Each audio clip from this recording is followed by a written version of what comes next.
You're watching WPTV Local 7. And now it's time for a spooky, scary special presentation.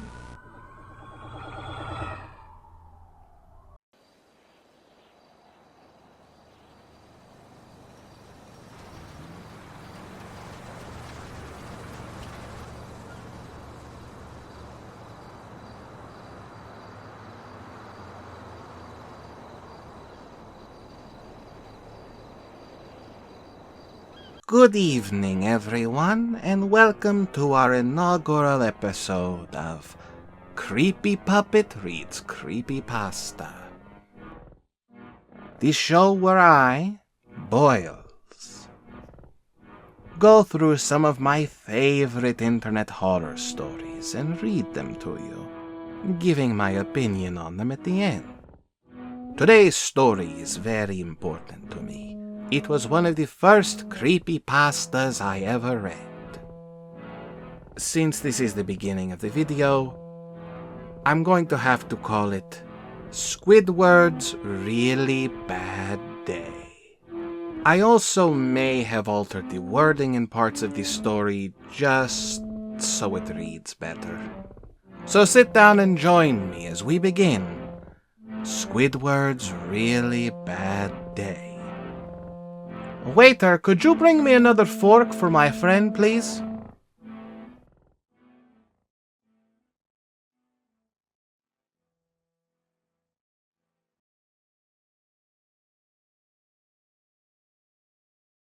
I want to start off by saying that if you want an answer at the end, prepare to be disappointed.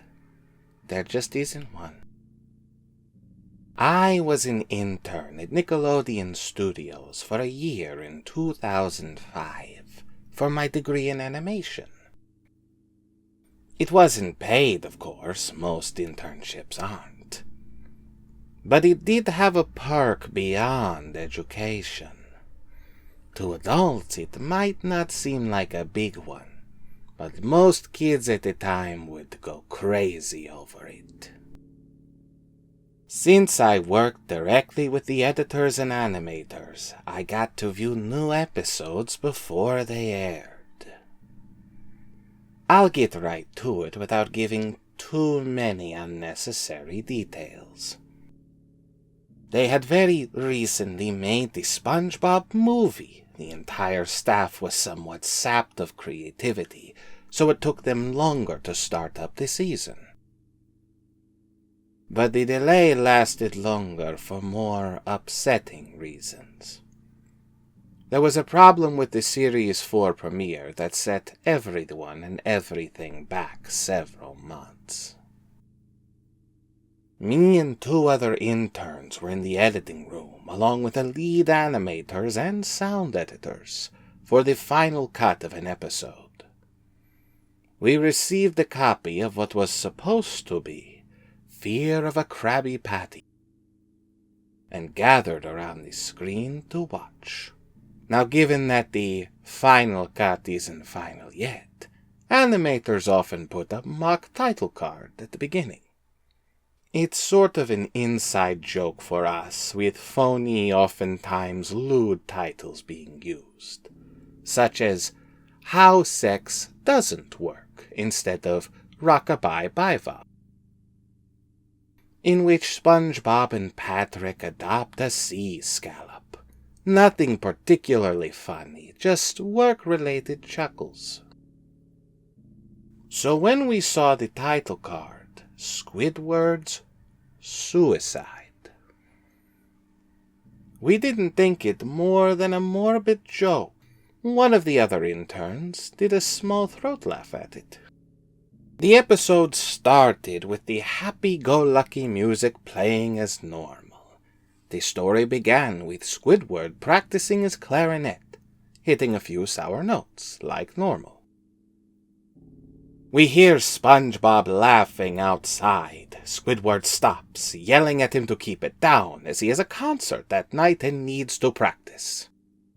SpongeBob says okay, and goes to see Sandy with Patrick.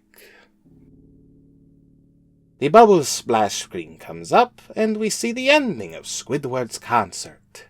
This is where things began to seem off. While playing, a few frames repeat themselves, but the sound doesn't. It's supposed to be synced up with the animation, so yes, that's not common. But when Squidward stops playing, the sound finishes, as if the skip never happened. There is light murmuring in the crowd before they begin to boo him. Not the normal cartoon booing that is common in the show, mind you. You could very clearly hear malice in it. Squidward's in full frame and looks visibly afraid. The shot goes to the crowd with SpongeBob in center frame. He too is booing, which is very much unlike him. That isn't the oddest thing, though. What's odd is that everyone has hyper-realistic eyes, all very detailed. Clearly not shots of real people's eyes, but something a bit more real than CGI. The pupils were red. Some of us looked at each other, obviously confused, but since we weren't the writers, we didn't question its appeal to children. Yet. The shot goes to Squidward sitting on the edge of his bed, looking very forlorn. The view out of his porthole window is of a night sky, so it isn't very long after the concert. The unsettling part is at this point there's no sound. Literally no sound. Not even the feedback from the speakers in the room. It's as if the speakers were turned off, though their statuses showed them working perfectly. Squidward just sits there in this silence, blinking for about 30 seconds, then starts to sob softly. He puts his hands, or tentacles, over his eyes and cries quietly for a full minute more. All the while, a sound in the background is gradually growing from nothing to barely audible. It sounds like a slight breeze through a forest. The screen slowly begins to zoom in on his face, and by slowly, I mean that it's only noticeable if you look at shots 10 seconds apart, side by side. His sobbing gets louder and more full of hurt and anger. The screen then twitches a bit, as if it twists in on itself for a split second before going back to normal. The wind through the trees' sound gets louder and more severe, as if a storm is brewing somewhere. The eerie part is that this sound and Squidward's sobbing sounded real. It was like it wasn't coming from the speakers, but that the speakers themselves were holes that the sound was traveling through from the other side. As good a sound as the studio likes to have, they don't have the equipment to produce audio of that quality.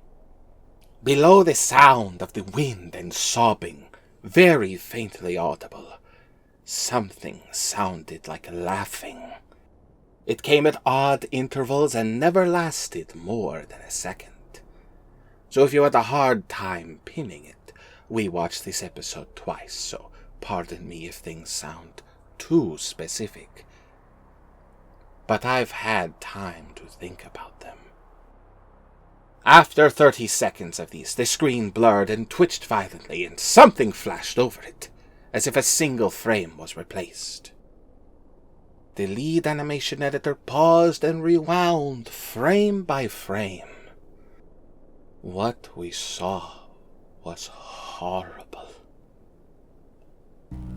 It was a still photo of a dead child.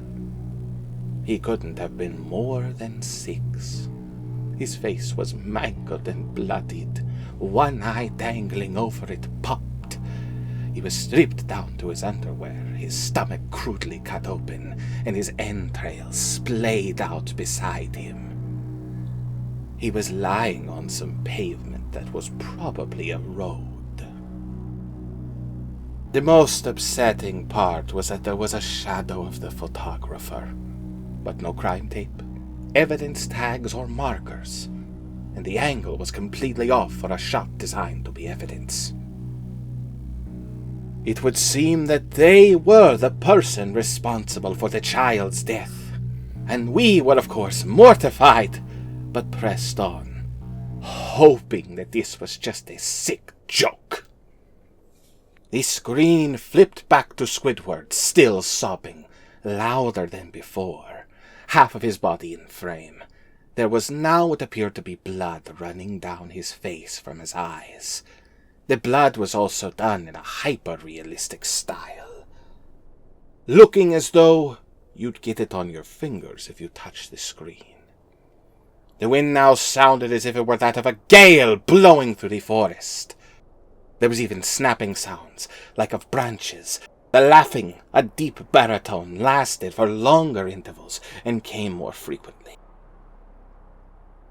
After about 20 seconds, the screen twisted again and showed a single-frame photo. The editor was reluctant to go back. We all were, but we knew we had to. This time the photo appeared to be of a little girl, no older than the first child. She was laying on her stomach, her barrettes in a pool of blood next to her. Her left eye was damaged in the same way as the body, and she was also stripped down to her underwear.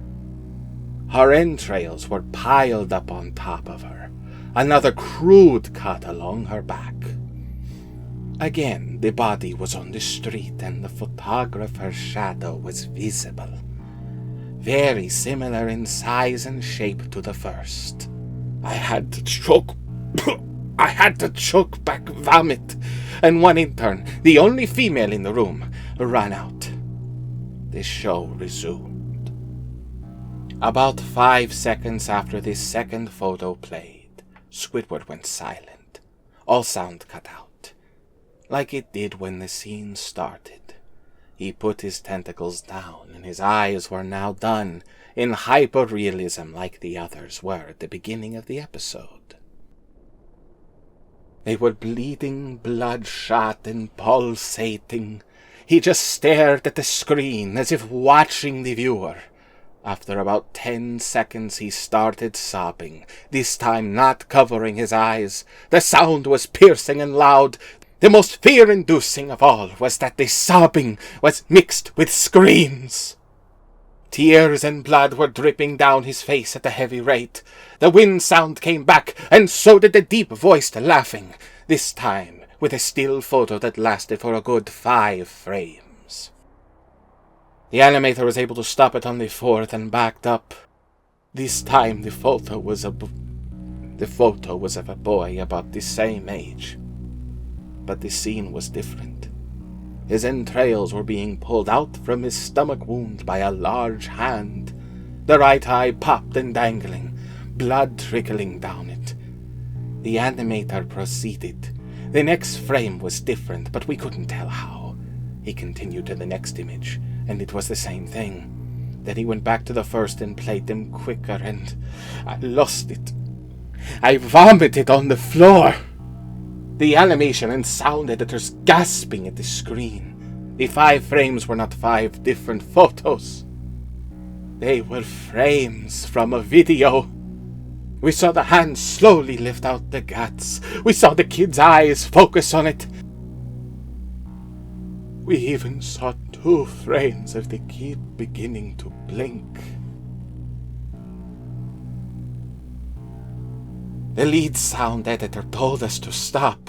He had to call in the creator to see this. Mr. Hillenberg arrived within about 15 minutes.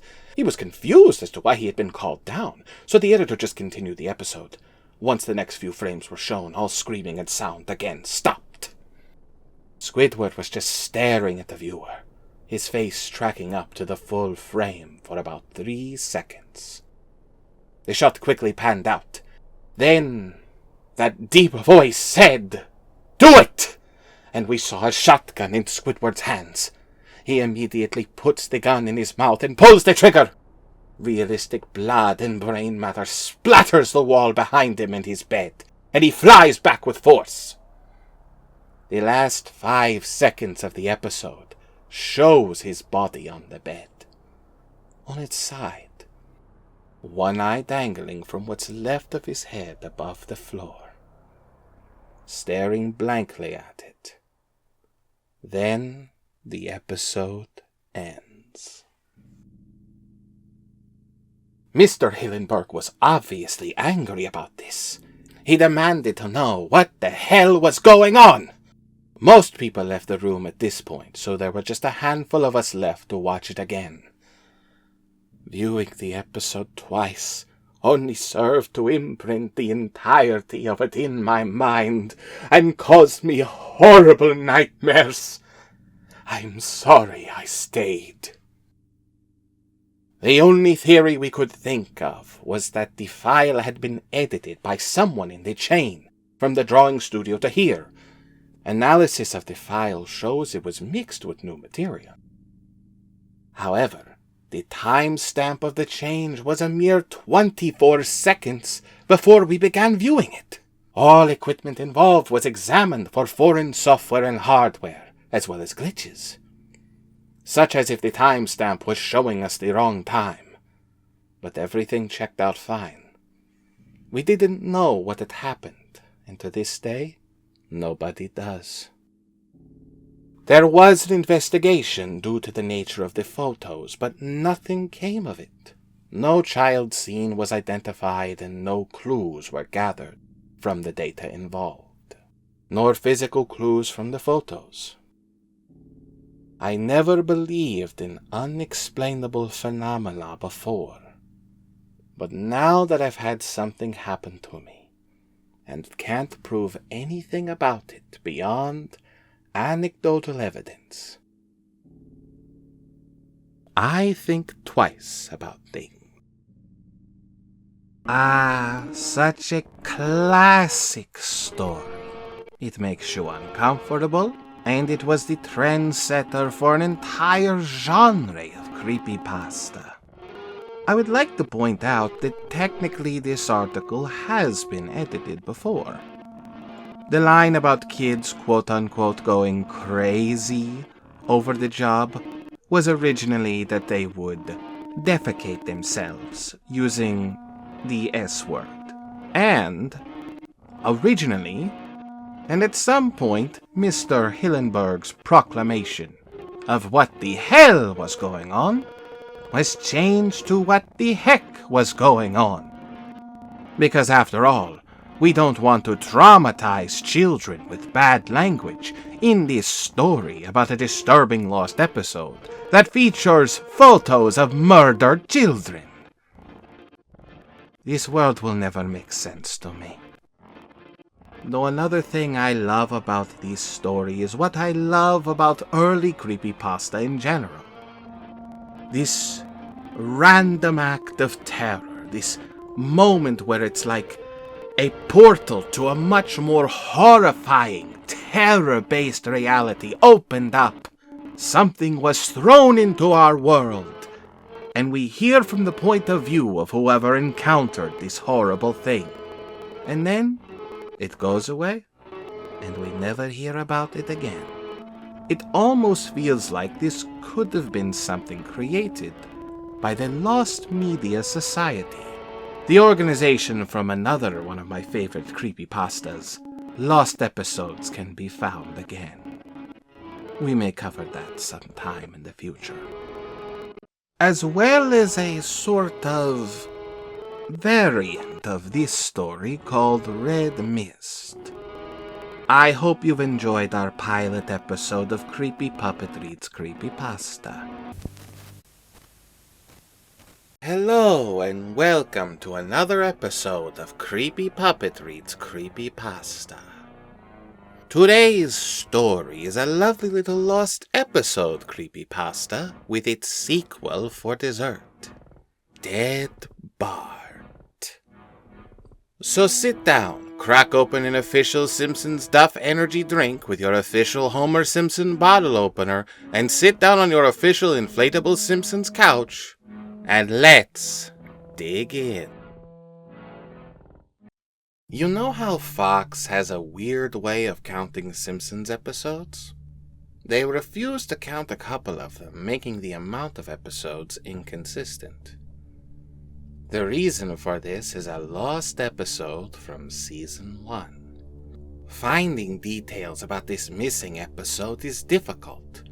No one who was working on the show at the time likes to talk about it.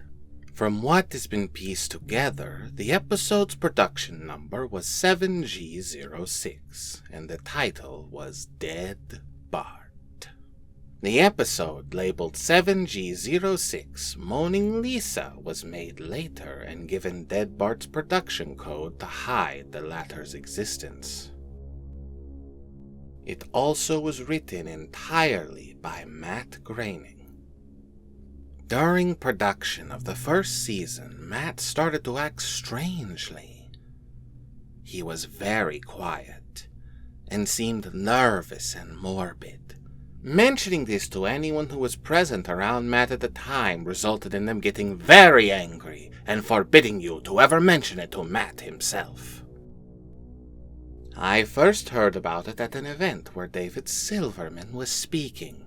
Someone in the crowd asked about the episode, and Silverman simply left the stage, ending the presentation hours early. In addition to getting angry, asking anyone who was on the show about Dead Bart would cause them to do everything they could to stop you from directly communicating with Matt Groening. At the fan event, I managed to follow him after he spoke to the crowd and eventually had a chance to talk to him alone as he was leaving the building. He didn't seem upset that I had followed him. He probably expected a typical encounter with an obsessive fan. When I mentioned a lost episode, though, all color drained from his face and he started trembling. When I asked him if he could tell me any details, he sounded like he was on the verge of tears. He grabbed a piece of paper, wrote something on it, and handed it to me. He begged me to never mention the episode again. The piece of paper had a website address on it. I would rather not say what it was for reasons you'll see in a second. I entered the address into my computer, and it came to a site that was completely black, except for a line of yellow text, a link. I clicked on it, and a file started downloading. Once the download was complete, my computer went crazy. It was the worst virus I'd ever seen. System restore didn't work. The entire computer had to be rebooted. Before doing this, though, I copied the file onto a CD. I tried to open it on my now empty computer. As I expected, there was an episode of The Simpsons on it. The episode had started off like any other, but had very poor quality animation. If you've seen the original animation for Some Enchanted Evening, it was similar, but less stable. The first act was fairly normal, but the way the characters acted was a little off. Homer was angrier, Marge seemed depressed, Lisa behaved anxiously, and Bart appeared to have genuine anger and hatred toward his parents. The episode was about the Simpsons going on a plane trip.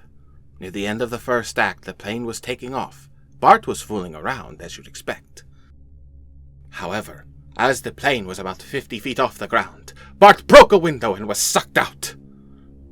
At the beginning of the series, Matt had an idea that the animated style of The Simpsons world represented life, and that death made things more realistic. Hence why it was used in this episode. The picture of Bart's corpse was barely recognizable. They took full advantage of it not having to move, and made an almost photorealistic drawing of his dead body. Act 1 ended with a shot of Bart's corpse. corpse. When Act 2 started, Homer, Marge, and Lisa were sitting at a table, crying. The crying went on and on. It became more pain than realistic, better acting than you would think possible. The animation started to decay even more as they cried, and you could hear murmuring in the background. The characters could barely be made out. They were stretching and blurring, looking like deformed shadows with random bright colors thrown on them. There were faces in the window, flashing in and out, so that you were never sure what they looked like. This crying went on for all of Act 2. Act 3 opened with a title card saying 1 year had passed. Homer, Marge, and Lisa were skeletally thin and still sitting at the table. There was no sign of Maggie or the pets. They decided to visit Bart's grave. Springfield was completely deserted. As they walked to the cemetery, the houses became more and more decrepit. They all looked abandoned. When they got to the grave, Bart's body was lying in front of his tombstone, looking just like it did at the end of Act 1. The family started crying again. Eventually, they stopped and just stared at Bart's body. The camera zoomed in on Homer's face. According to summaries, Homer tells a joke at this part, but it isn't audible in the version I saw, so you can't tell what he's saying. The view zoomed out as the episode came to a close. The tombstones in the background had the names of every Simpsons guest star on them. Some that no one had heard of in 1989. Some that haven't been on the show yet. All of them had death dates as well. For guests who died since, like Michael Jackson and George Harrison, the dates were when they would die. The credits were completely silent and seemed handwritten. The final image was the Simpson family on their couch like in the intros, but all drawn in the hyper-realistic, lifeless style of Bart's corpse. A thought occurred to me after seeing the episode for the first time. You could try to use the tombstones to predict the death of living Simpsons guest stars. But there is something odd about most of the ones who haven't died yet. All of their deaths are listed as the same date.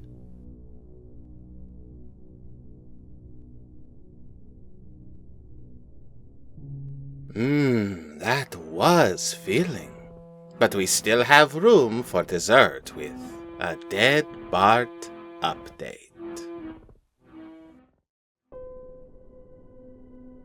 Well, I had to get rid of that computer I watched the episode on. Even after a complete reformatting, it never worked correctly. I couldn't delete the episode file and it kept opening on its own. I wiped the hard drive clean several times. It wouldn't go away. The sound control didn't work either. It was a laptop, but the power never seemed to run out, and I couldn't get it to turn off. I was going to keep the computer just so I'd have a copy of the lost episode, but looking at it made me nervous. I had the recurring nightmare several nights in a row. The episode was playing, but instead of the photorealistic Bart corpse, it was of myself at 10 years old. I found a picture of myself at 10 years old, and the nightmare was closer to it than my own memory. I swear that picture of myself at 10, dead, started flashing on the computer screen so quickly that I could never be sure. After that, I destroyed the computer. I haven't been able to get the episode out of my head, though, and decided to do more research to try to understand it. I found a few people online who seemed to know about it. Apparently it aired once in a suburb of Portland, Oregon. I have a cousin who lives around there and was watching The Simpsons during the first season. So I asked him if he remembered the episode. He asked me how I knew about it. It was a nightmare he had had that he had only told his parents about, and he was just a few years old at the time. I told him about the episode I saw and the people online who remembered it. He thought I was playing a prank on him, and when I got him to look at the online posts about it, he screamed and hung up. He hasn't responded to any attempts I've made to contact him since. Determined to get to the bottom of this, I kept searching online. I found someone who said they had a tape of it and would sell it to me. I was nervous but determined to find out the truth about this and end the matter. I bought the tape as well as a really old and cheap TV/VCR. Since I had a feeling neither would be the same after I watched the episode. The episode was pretty much the same as the file I downloaded. I don't want to say any more. This wasn't worth it, and I'd give anything to go back to how I felt when I had the computer with the files scaring me. I destroyed the tape, but it didn't help. The commercials on it, I don't want to remember them. There were monsters from my dreams I had never told anyone about. News promos about tragedies that hadn't happened yet. Surreal computer-generated animation that wouldn't have been possible in the 80s. Or now, for that matter. A former friend watched it with me, but he saw completely different things, with one exception. There was a seemingly live news report from June 6, 2013, in complete monotone. He recited the details of millions of people dying in their sleep. Some of them waking up for a few seconds first, rambling incoherently about something that people could only piece together had something to do with their nightmares. I'm sure you can figure out what the date was on the tombstones of the currently alive celebrities at the end of the episode. There was one other difference, too. The joke Homer told was completely clear in this version. When it zooms in on Homer's face while looking at Bart, he says, "If only we all were that lucky."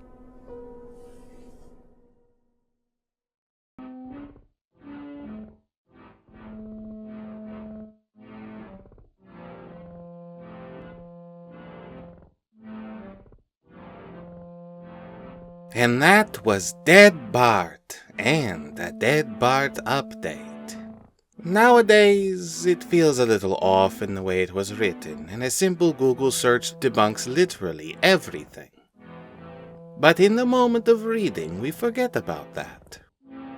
And we truly believe that there's a haunted, lost episode of The Simpsons where Bart dies and monsters predict the future.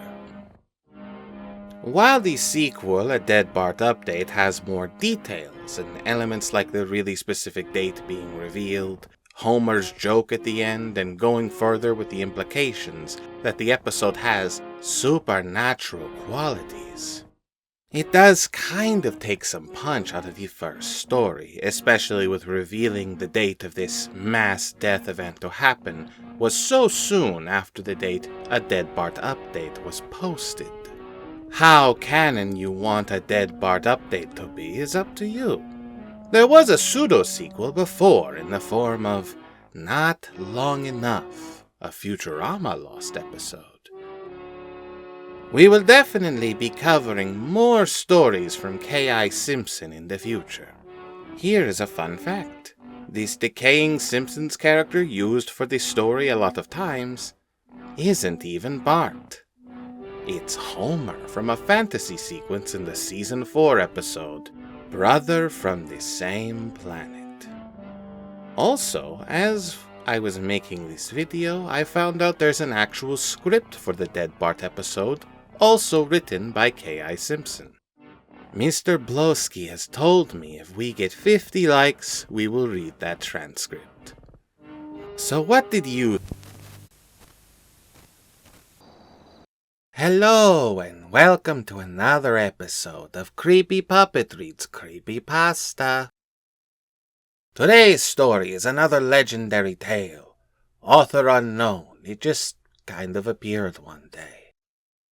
But it has made its mark in history. Alternative history, that is. Without further ado, let's dig into the Russian sleep experiment. Russian researchers in the late 1940s kept 5 people awake for 15 days, using an experimental gas-based stimulant. They were kept in a sealed environment to carefully monitor their oxygen intake so the gas didn't kill them, since it was toxic in high concentrations. This was before closed-circuit cameras, so they had only microphones and 5-inch thick glass porthole-sized windows into the chamber to monitor them. The chamber was stocked with books and cots to sleep on, but no bedding, as well as running water, a toilet, and enough dried food to last all 5 for over a month. The test subjects were political prisoners deemed enemies of the state during World War II.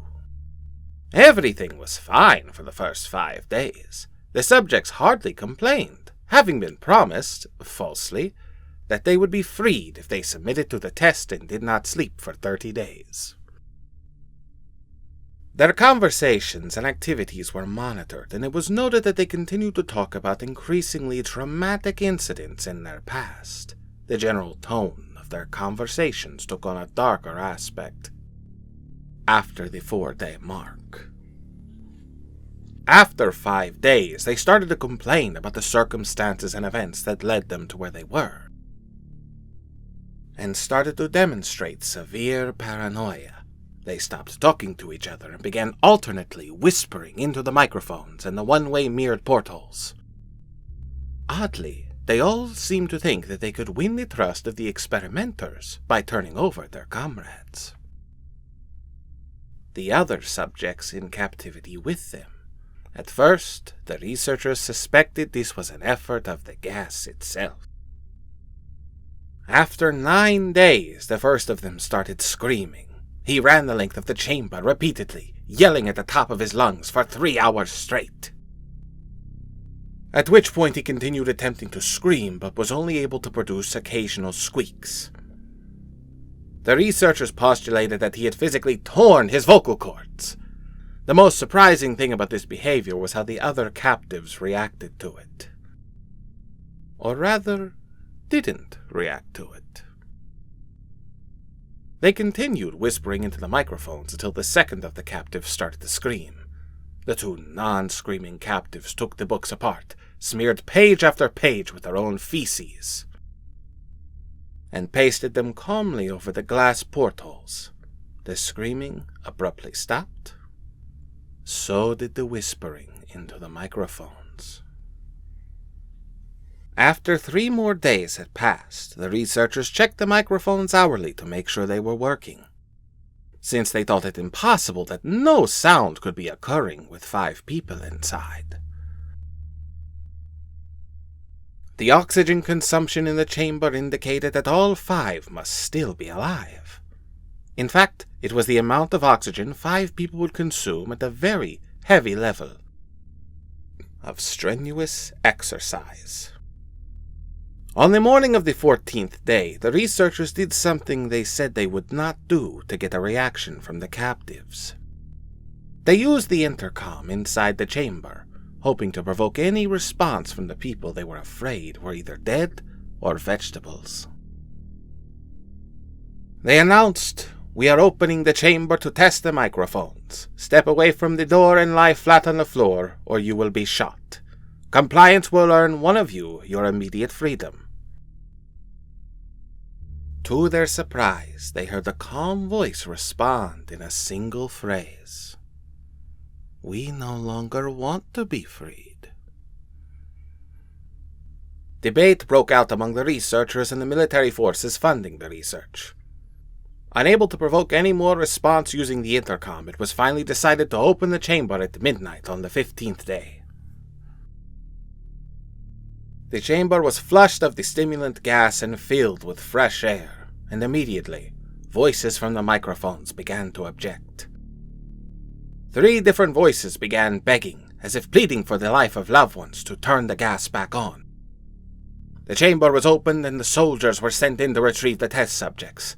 They began to scream louder than ever, and so did the soldiers when they saw what was inside.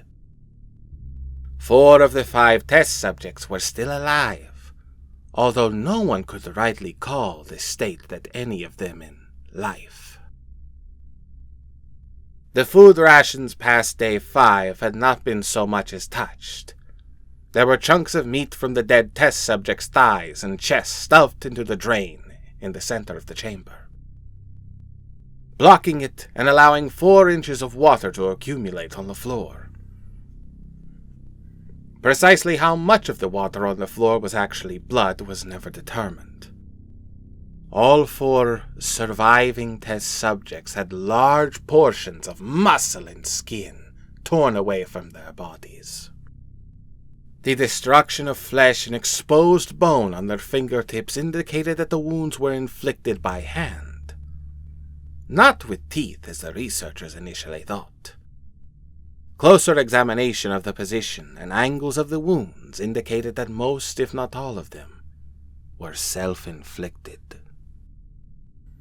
The abdominal organs below the rib cage of all 4 test subjects had been removed. While the heart, lungs, and diaphragm remained in place, the skin and most of the muscles attached to the ribs had been ripped off, exposing the lungs through the rib cage. All the blood vessels and organs remained intact, but had been taken out and laid on the floor. Fanning out around the eviscerated but still living bodies of the subjects, the digestive tract of all 4 could be seen to be working, digesting food. It quickly became apparent that what they were digesting was their own flesh that they had ripped off and eaten over the course of days. Most of the soldiers were Russian special operatives at the facility, but still many refused to return to the chamber to remove the test subjects. The subjects themselves continued to scream to be left in the chamber, and begged and demanded that the gas be turned back on, lest they fall asleep. To everyone's surprise, the test subjects put up a fierce fight in the process of being removed from the chamber. One of the Russian soldiers died from having his throat ripped out, and another was gravely injured by having his testicles ripped off, and an artery in his leg severed by one of the subject's teeth. Another 5 of the soldiers lost their lives, if you count the ones that committed suicide in the weeks following the incident. In the struggle, one of the 4 living subjects had his spleen ruptured and bled out almost immediately. The medical researchers attempted to sedate him, but this proved impossible. He was injected with more than 10 times the human dose of a morphine derivative, and still fought like a cornered animal, breaking the ribs and arm of one doctor. His heart was seen to beat a full 2 minutes after he had bled out, to the point there was more air in his vascular system than blood. Even after it stopped, he continued to scream and flail for another 3 minutes, struggling to attack anyone in reach and just repeating the word more over and over, weaker and weaker, until he finally fell silent. The surviving 3 test subjects were heavily restrained and moved to a medical facility, the 2 with intact vocal cords continuously begging for the gas, demanding to be kept awake. The most injured of the 3 was taken to the only surgical operating room that the facility had, in the process of preparing the subject to have his organs placed back within his body. It was found that he was effectively immune to the sedative they had given him to prepare him for the surgery. He fought furiously against his restraints when the anesthetic gas was brought out to put him under. He managed to tear most of the way through a 4-inch wide leather strap on one wrist, even through the weight of a 200-pound soldier holding that wrist. It only took a little more anesthetic than normal to put him under, and the instant his eyelids fluttered and closed, his heart stopped. In the autopsy of the test subject that died on the operating table, it was found that his blood had tripled the normal level of oxygen. The muscles that were still attached to his skeleton were badly torn, and he had broken 9 bones in the struggle to not be subdued. Most of them were the force his own muscles had exerted on them. The second survivor had been the first of the group of 5 to start screaming. His vocal cords destroyed, he was unable to beg or object to the surgery, and he only reacted by shaking his head violently in disapproval when the anesthetic gas was brought near him. He shook his head yes when someone suggested, reluctantly, that they should try the surgery without anesthetic, and did not react for the entire 6-hour procedure of replacing his abdominal organs and attempting to cover them with what remained of his skin. The surgeon presiding stated repeatedly that it should not be medically possible for the patient to still be alive. One terrified nurse assisting the surgery stated that she had seen the patient's mouth curl into a smile several times whenever his eyes met hers. When the surgery ended, the subject looked at the surgeon and began to wheeze loudly, attempting to talk while struggling. Assuming this must be something of drastic importance, the surgeon had a pen and pad fetched so the patient could write his message. It was simple. Keep cutting. The other 2 test subjects were given the same surgery, both without anesthetic as well, although they had to be injected with a paralytic for the duration of the operation. The surgeon found it impossible to perform the operation while the patients laughed continuously. Once paralyzed, the subjects could only follow the attending researchers with their eyes. The paralytic cleared their system in an abnormally short period of time, and they were soon trying to escape their bonds. The moment they could speak, they were again asking for the stimulant gas. The researchers tried asking why they had injured themselves, why they had ripped out their own guts, and why they wanted to be given the gas again. Only one response was given. I must remain awake.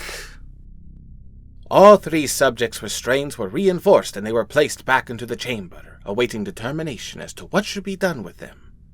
The researchers, facing the wrath of their military benefactors for having failed the stated goals of their project, considered euthanizing the surviving subjects. The commanding officer, an ex-KGB, instead saw potential, and wanted to see what would happen if they were put back on the gas.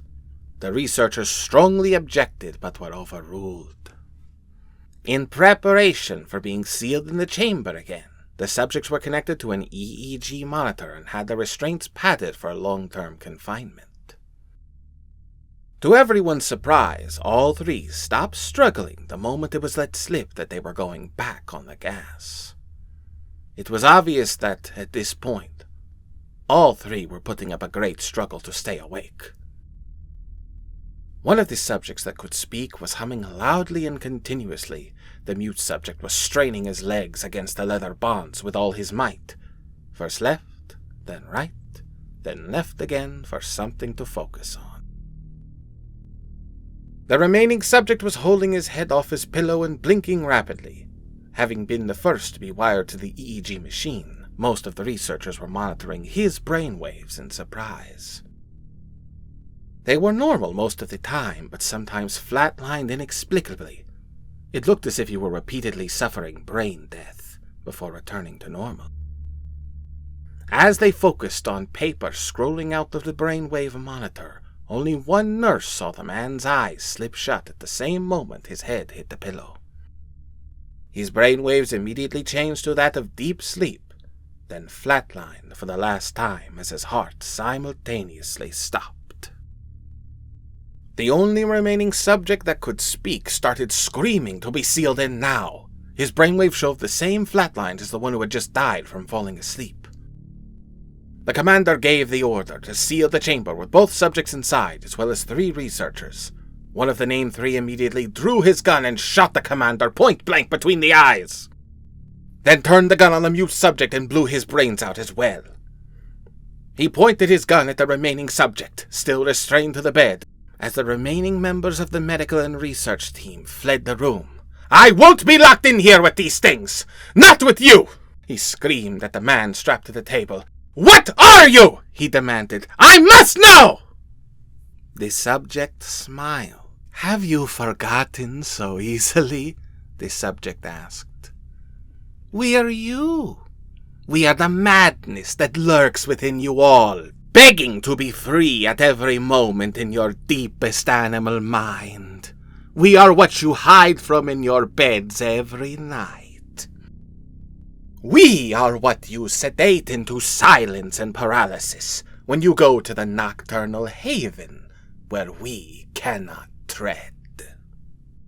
The researcher paused, then aimed at the subject's heart and fired. The EEG flatlined as the subject weakly choked out. "So nearly free." Ah, another delicious story as always. I think it's that illusion of legitimacy, at least at the very beginning, that makes it so creepy. After all, there have been a disturbing number of crazy experiments done on humans.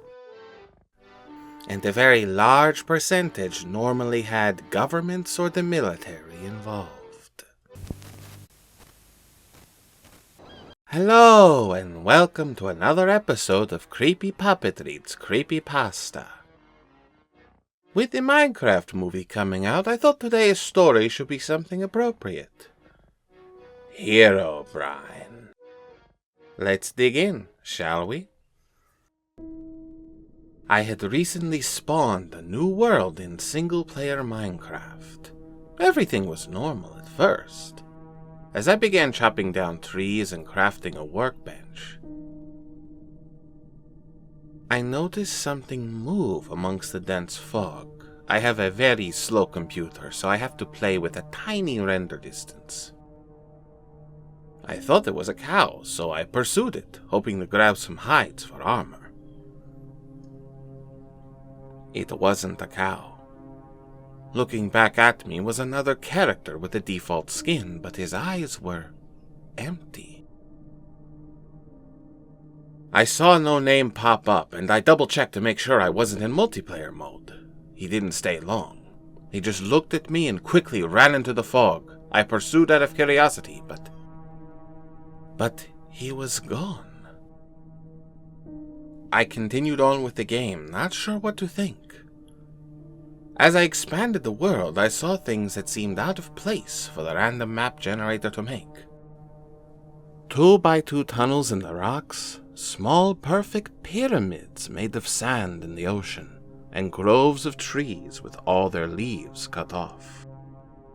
I would constantly think I saw the other player in the deep fog, but I never got a better look at him. I tried increasing my render distance whenever I thought I saw him, but to no avail. I saved the map and went on the forums to see if anyone else had found the pseudo-player. There were none. I created my own topic, telling of the man and asking if anyone had a similar experience. The post was deleted within 5 minutes. I tried again and the topic was deleted even faster. I received a PM from username Herobrine containing one word: stop. When I went to look at Herobrine's profile, the page 404'd. I received an email from another forum user. He claimed that the mods could read the forum's user messages, so we were safer using email. The emailer claimed that he had seen the mystery player too, and had a small directory of other users who had seen him as well. Their worlds were also littered with obviously man-made features, and they described the mystery player as having no pupils. About a month passed until I heard from my informant again. Some of the people who had encountered the mystery man had looked into the name Herobrine and found it to be frequently used by a Swedish gamer. After some further information gathering, it was revealed to be the brother of Notch, the game's developer. I personally emailed Notch and asked him if he had a brother. It took him a while, but he emailed me back with a very short message. I did, but he is no longer with us. Notch. I haven't seen the mystery man since our first encounter, and I haven't noticed any changes to the world other than my own. I was able to press print screen when I first saw him. Here's the only evidence of his existence.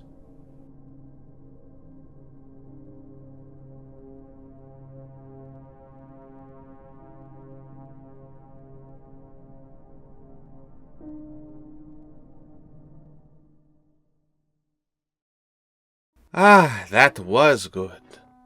I didn't think he'd be able to handle such blocky food, but Spookini really can cook anything. Hello and welcome to another episode of Creepy Puppet Reads Creepypasta. Today's story is a tale of lost software. Pale Luna, credited to Mikhail Olorides. Let's dig in, shall we? In the last decade and a half, it's become infinitely easier to obtain exactly what you're looking for by way of a couple of keystrokes. The internet has made it all too simple to use a computer to change reality. An abundance of information is merely a search engine away, to the point where it's hard to imagine life as any different. Yet, a generation ago, when the words streaming and torrent were meaningless save for conversations about water, people met face-to-face to conduct software swap parties, trading games and applications on Sharpie-labeled 5 1/4-inch floppies. Of course, most of the time, the meets were a way for frugal community-minded individuals to trade popular games like King's Quest and Maniac Mansion amongst themselves. However, a few early programming talents designed their own computer games to share amongst their circle of acquaintances, who in turn would pass them on until, if fun and well-designed enough, an independently developed game had its place in the collection of aficionados across the country. Think of it as the 80s equivalent of a viral video. Pale Luna, on the other hand, was never circulated outside of the San Francisco Bay Area. All known copies have long been disposed of. All computers that have ever run the game, now detritus buried under layers of filth and polystyrene.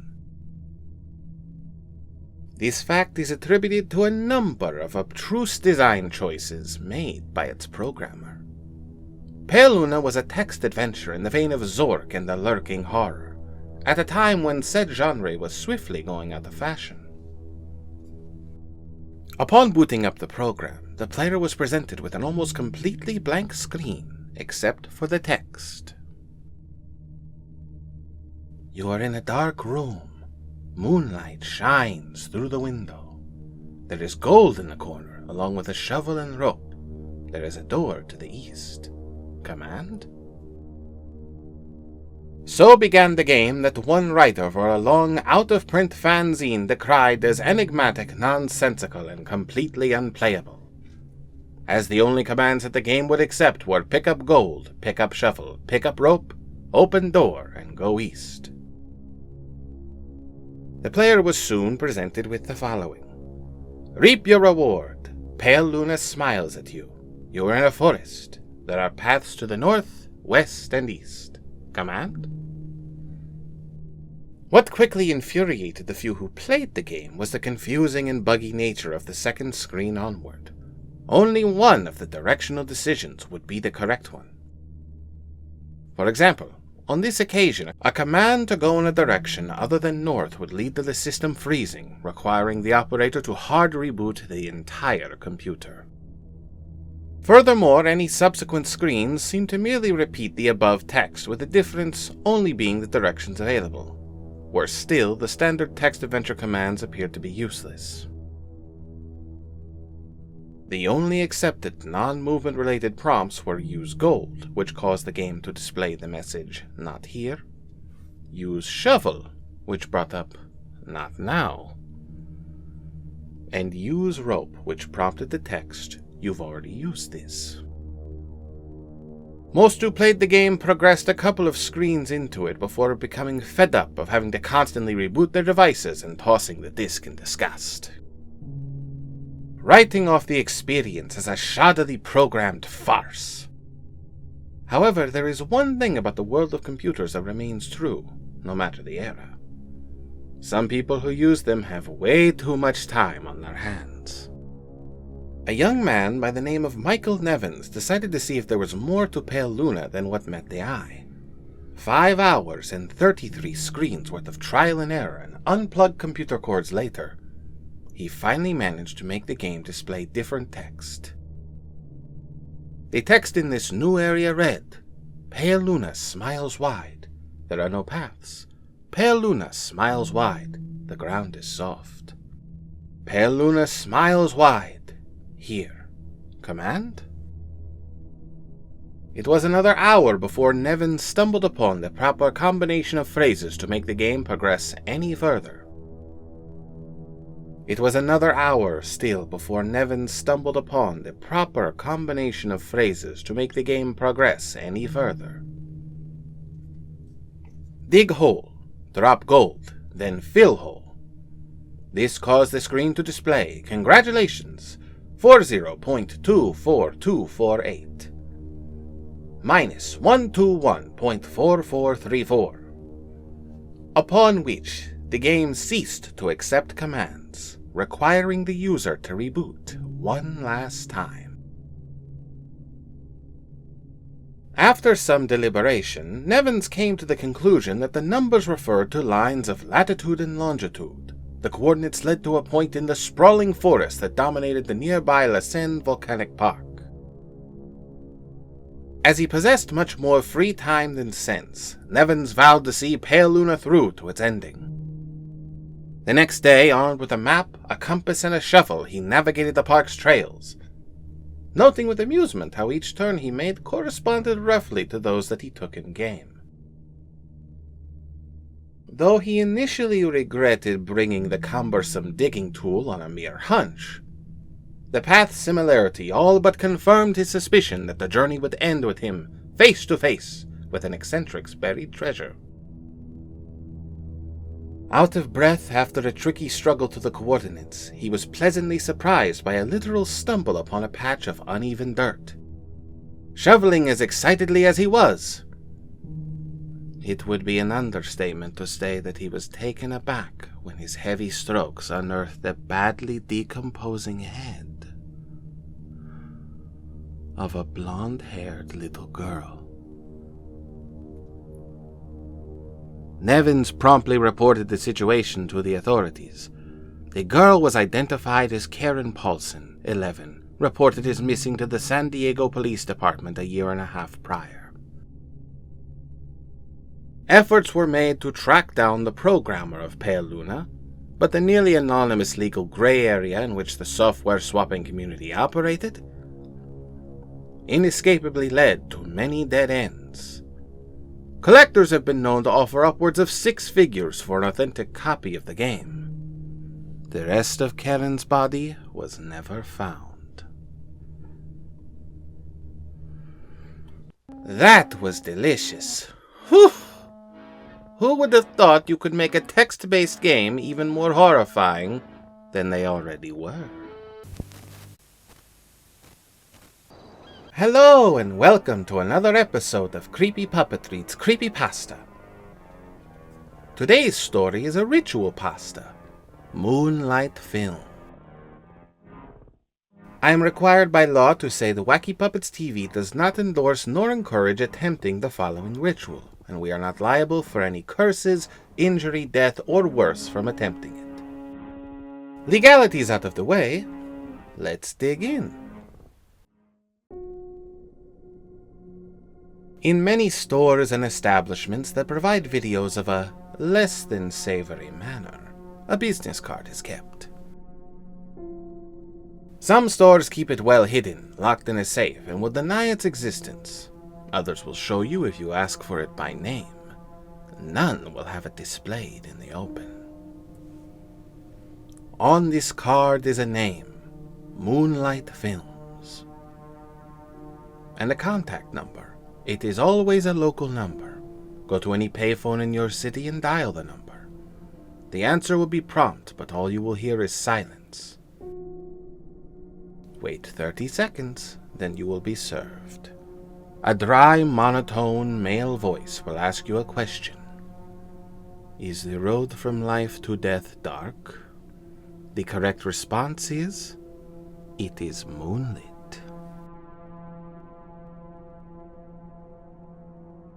If you answer with anything but the correct reply, he will hang up on you. If you fail the first time, I'd suggest not trying again. But if the question is answered properly, the man will say one address in your city and then hang up.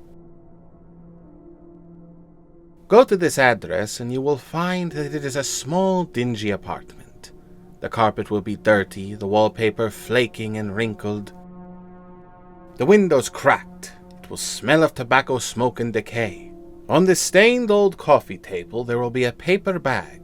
On this bag your full name will be written in red Sharpie. Open the bag and you will find an unlabeled videotape.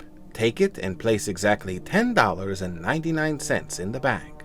Then leave. You can watch the tape if you like, but you don't have to. I warn you, it's not pleasant.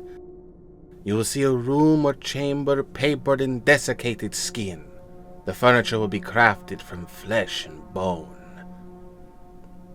The tape will last approximately 32 minutes. It will depict the murder of a person and the subsequent crafting of their body into furnishing. Lampshades made of skin, tables made of bone. After renting the tape for 1 week, you must return it to the apartment by sliding it through the mail slot when the time is up. After that, never return to the apartment and definitely don't call the number ever again. I'd also suggest you not keep the tape for more than a week. The owners will not be satisfied with a mere late fee, and you know, a good home can never have enough accessories.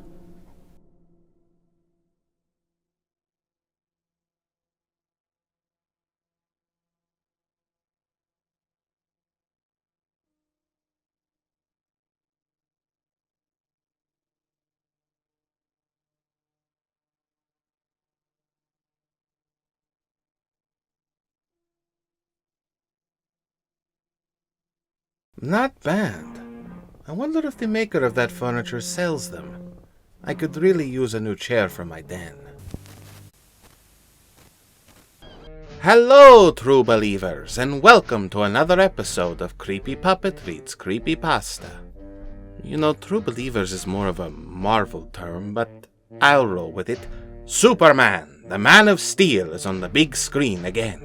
Hopefully it's a good outing for him this time, but it reminded me there actually is a creepypasta about the last son of Krypton.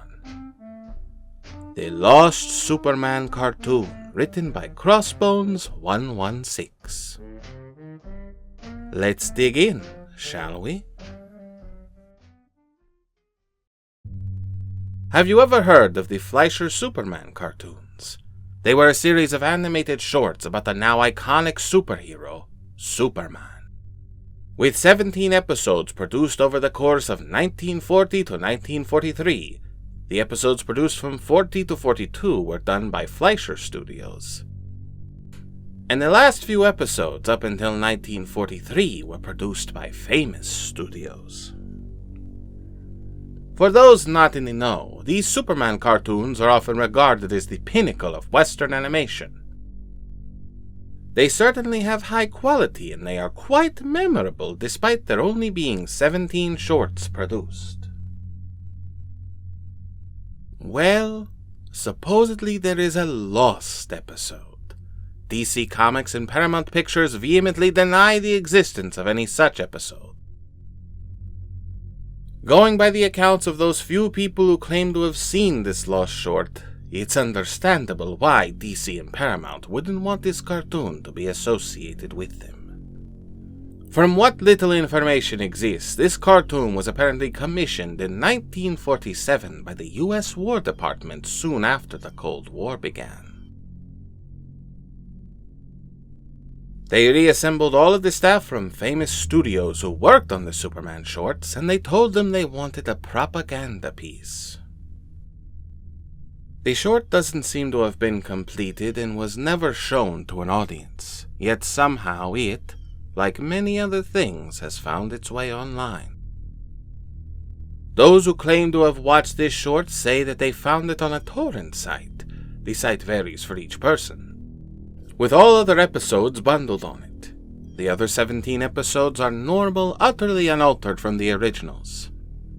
Yet when they speak of the lost short, they are overcome with a sense of nausea and dread. The episode begins in much the same way as other cartoons did, with the opening credits and the same heroic music as there is in all the other intros. The section in the opening where the narrator describes the destruction of Krypton and Superman's origin seems to be unchanged, though some viewers claim that the narrator sounds more aggressive this time around.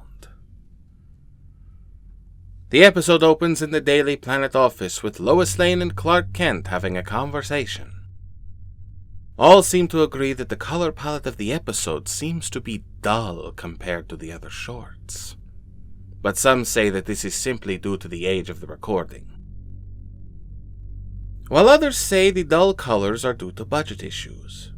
Clark is standing beside Lois's desk, while Lois herself is looking over the newest issue of the Daily Planet. Clark asks, "Hard to believe that it's been 2 years since the end of World War II, eh, Lois?" People agree that this seems to be the same voice actor from the old shorts, Bud Collyer. But like the narrator from before, he sounds aggressive and a little afraid when he reads his lines. "It seems the world is safe for now, with the Axis dealt with." "I wouldn't be so sure about that, Kent," Lois replied. Joan Alexander, the voice actress of Lois, is noted to sound rather shaky and nervous when she reads her lines. "Have a look at the story I got done on the front page." The camera moves to show the headline story, "The Red Menace working on nuclear weapons. It seems that the commies are conspiring against America," said Lois. It was at that moment the animation shifted. Now the animation looked as if the black and white storyboards had simply been pasted onto the tape, with choppy stop-motion quality, lasting for the next 25 to 27 seconds or so. The audio for this storyboard segment is incredibly fuzzy and distorted, and the people who have watched this lost episode give varying accounts of what Clark and Lois are saying. Most people agree that Lois says, "Superman should put a stop to those dirty commies." What's even more bizarre about this sudden art shift is that people claim Clark is staring directly at the viewer during this part of the short. Others claim he has no eyes at all during this segment. Some say that the storyboards are of such a poor quality that it's impossible to tell where Clark is even looking. Those who have watched this episode state that the episode fades to static at the end of the bizarre storyboard segment. And when the cartoon returns to normal, it shows Superman talking with President Truman, despite the normally fantastic nature of the Fleischer Superman shorts. This one segment is noted to be oddly somber in tone. Low, tense piano music is playing throughout the conversation, but it's so soft that at times people forget it's even playing. The Oval Office is filled with a thick darkness, as if the conversation is taking place at either dusk or early dawn, with very little light present to illuminate the characters. "You understand what has to be done, Superman?" President Truman asked. What's odd is, to this day, nobody has been able to identify the voice actor of this character. Some claim that it's the real Harry Truman, but that's impossible, isn't it? Of course, Mr. President, Superman replied. I understand the threats the Soviets pose. I'll do the patriotic duty of any American and do what I can to stop them. The camera focuses in on Truman, and many people note that his face is far more detailed here than it was earlier. More detailed than any character in the entire short. Good to know, Superman. America won't stand idly by and let another threat rise up against us. I want you to strike those dirty commies down like the hammer of God and show them what they're up against. The people who have given accounts on this lost episode, while they all have differing views and opinions on Superman, all find this behavior wildly out of character for him.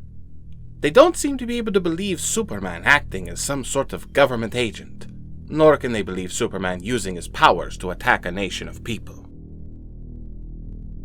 As the conversation between Truman and Superman ends, the screen cuts to static again. Before fading back in and showing Superman flying through the air, this segment is utterly devoid of sound, save for small crackles that are just barely noticeable. He flies directly over one landmass with Russia written over it, almost as if the image was taken from an atlas. Superman suddenly dive bombs straight down with an almost deafening sonic boom, breaking the silence from earlier. Just as Superman impacts against the cartoon representation of Moscow, the art style shifts again. This time it appears to be stock black and white footage of the Hiroshima bomb exploding, showing the mushroom cloud ballooning up into the air, while a distorted version of the Soviet Union's national anthem plays in the background. It's from this point on that the people who saw this lost episode began to recall the nausea they felt. While most people mention watching the destruction of Russian landmarks at Superman's hands, some who had watched this segment in slow motion have found subliminal imagery implanted into the footage. The imagery is graphic to say the least, and doesn't appear for more than a frame or two. Those who have seen the subliminal imagery describe it as grainy black and white photographs likely taken during World War II. The images include a picture of a mass grave at an unidentified concentration camp, an American soldier with a bayonet jammed into his throat, a picture of several people being torched by a flamethrower, and lastly, a 3-frame-long picture of several charred corpses in the ruins of Hiroshima. The last scene of the episode is described as being equally traumatic. Superman stands on a mound of flaming rubble with a deformed caricature version of Stalin cowering before him. Superman lifts him firmly by the neck, his vice-like grip causing the cartoon Stalin to make realistic gagging and choking sounds. He flails against Superman, but of course, as it's Superman, he can do nothing to break free. Superman smiles. Not a demonic rictus or a psychopath smile. An honest and friendly kind of smile that Superman is best known for. In this context, such a warm smile is just as disturbing. The camera zooms in slowly, Superman smiling all the while, and then his eyes slowly start to glow, various shades of red and gold. While nobody can feel any sympathy for Stalin for what happens next, for the simple fact that it's Stalin, people seem to agree that his fate is overly graphic and gruesome. A burst of heat and light explodes out of Superman's eyes. The scene seems to go in slow motion, as we can see the caricature of Stalin's skin being peeled off his body by the force of Superman's heat vision. The force peels off Stalin's muscle tissues and then vaporizes his organs, until he's simply a skeleton left. Then his bones break apart and are reduced to dust scattered by the wind. The camera zooms into a close-up of Superman's smiling face, the fires of the ruined city flickering behind him. He looks directly at the viewer and winks. It's at this moment that the image of Superman winking freezes up and the warped music lingers on one drawn-out note. This lasts for a little over 7 seconds, and then the episode ends. People are conflicted about why this episode exists in a state like this. The most common belief is that famous studios protested what the War Department wanted to turn Superman into, and made the short overly graphic so that it would never see the light of day. Others think that while the audio clips in the episode are real, the animation is simply an elaborate hoax. With the correct resources, anything can be done, right? The last mystery about this lost episode is that as soon as a person finishes watching it, the file completely deletes itself from the viewer's computer and leaves no trace of its existence. If said viewer attempts to find the same torrent again, they simply can't, no matter what site they check. Any attempts to find the uploader of the torrent, assuming it is being done by just one person, have ended in failure. We haven't found him yet.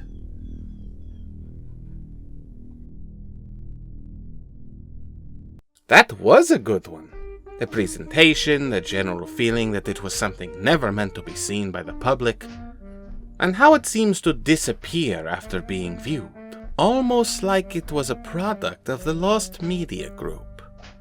But that's a story for another day. Hello, and welcome to another episode of Creepy Puppet Reads Creepypasta. Today's story is 12 Minutes by RoboKey. We're back into my absolute favorites again with this one. Let's dig in. In the fall of 1987, local news channel WSB-TV2 of Atlanta, Georgia was attempting to fill a scheduling gap in their Sunday morning lineup. After a few solicitations by local business owners, they decided to allow the young Reverend Marley Sachs to take the available hour block to do a religiously themed show. It premiered on October 18th with little promotion. The show was standard religious fare and consisted of the Reverend sitting in a simple chair reading passages from the Bible to the camera and discussing their interpretation and significance to our modern day-to-day life. The show received a reasonable number of viewers and continued to be shown into early December. It was then that the studio began to receive extremely strange complaints from the viewers of Words of Light with Reverend Marley Sachs. The calls were from women, and women only, who vaguely referred to uncomfortable feelings they had at very specific intervals during the program. They described feelings of nausea, back pain, dizziness, and blurred vision. These callers, for no discernible reason, were convinced that it was the viewing of the program that caused these symptoms. It was later determined after 3 weeks of complaints that these feelings were happening at roughly 12-minute intervals during the course of the program. The small studio staff checked all recording equipment, both audio and video, and found nothing faulty. When the Reverend was made aware of these incidents, he merely shrugged and stated cryptically that some can't handle the voice of God. The head of the studio, at a loss to explain these complaints, decided to continue running the program. By February, viewership had dropped sharply, and it was decided to pull the plug on the show. The studio head figured it would be more prudent to spend as much time as possible on the news story that had the other 2 local news networks abuzz. A miscarriage epidemic. Starting sometime in November, the number of healthy pregnant women miscarrying in the Atlanta metropolitan area had reached over 300. The CDC could find no discernible cause for this terrifying occurrence. The Reverend took the show's cancellation with what could only be described as abject indifference. When informed, he made no protest, merely nodded, almost knowingly, and left the studio after the last episode was filmed without so much as a word, and dropped off the face of the earth. No one ever heard from him again, not his former congregation nor any member of the church. The studio moved on, filling the slot with an infomercial, and continued to concentrate on the miscarriage story. A year and a half later, an intern at the WSB studios discovered the tapes of The Words of Light, and began going through them in an attempt to find stock footage.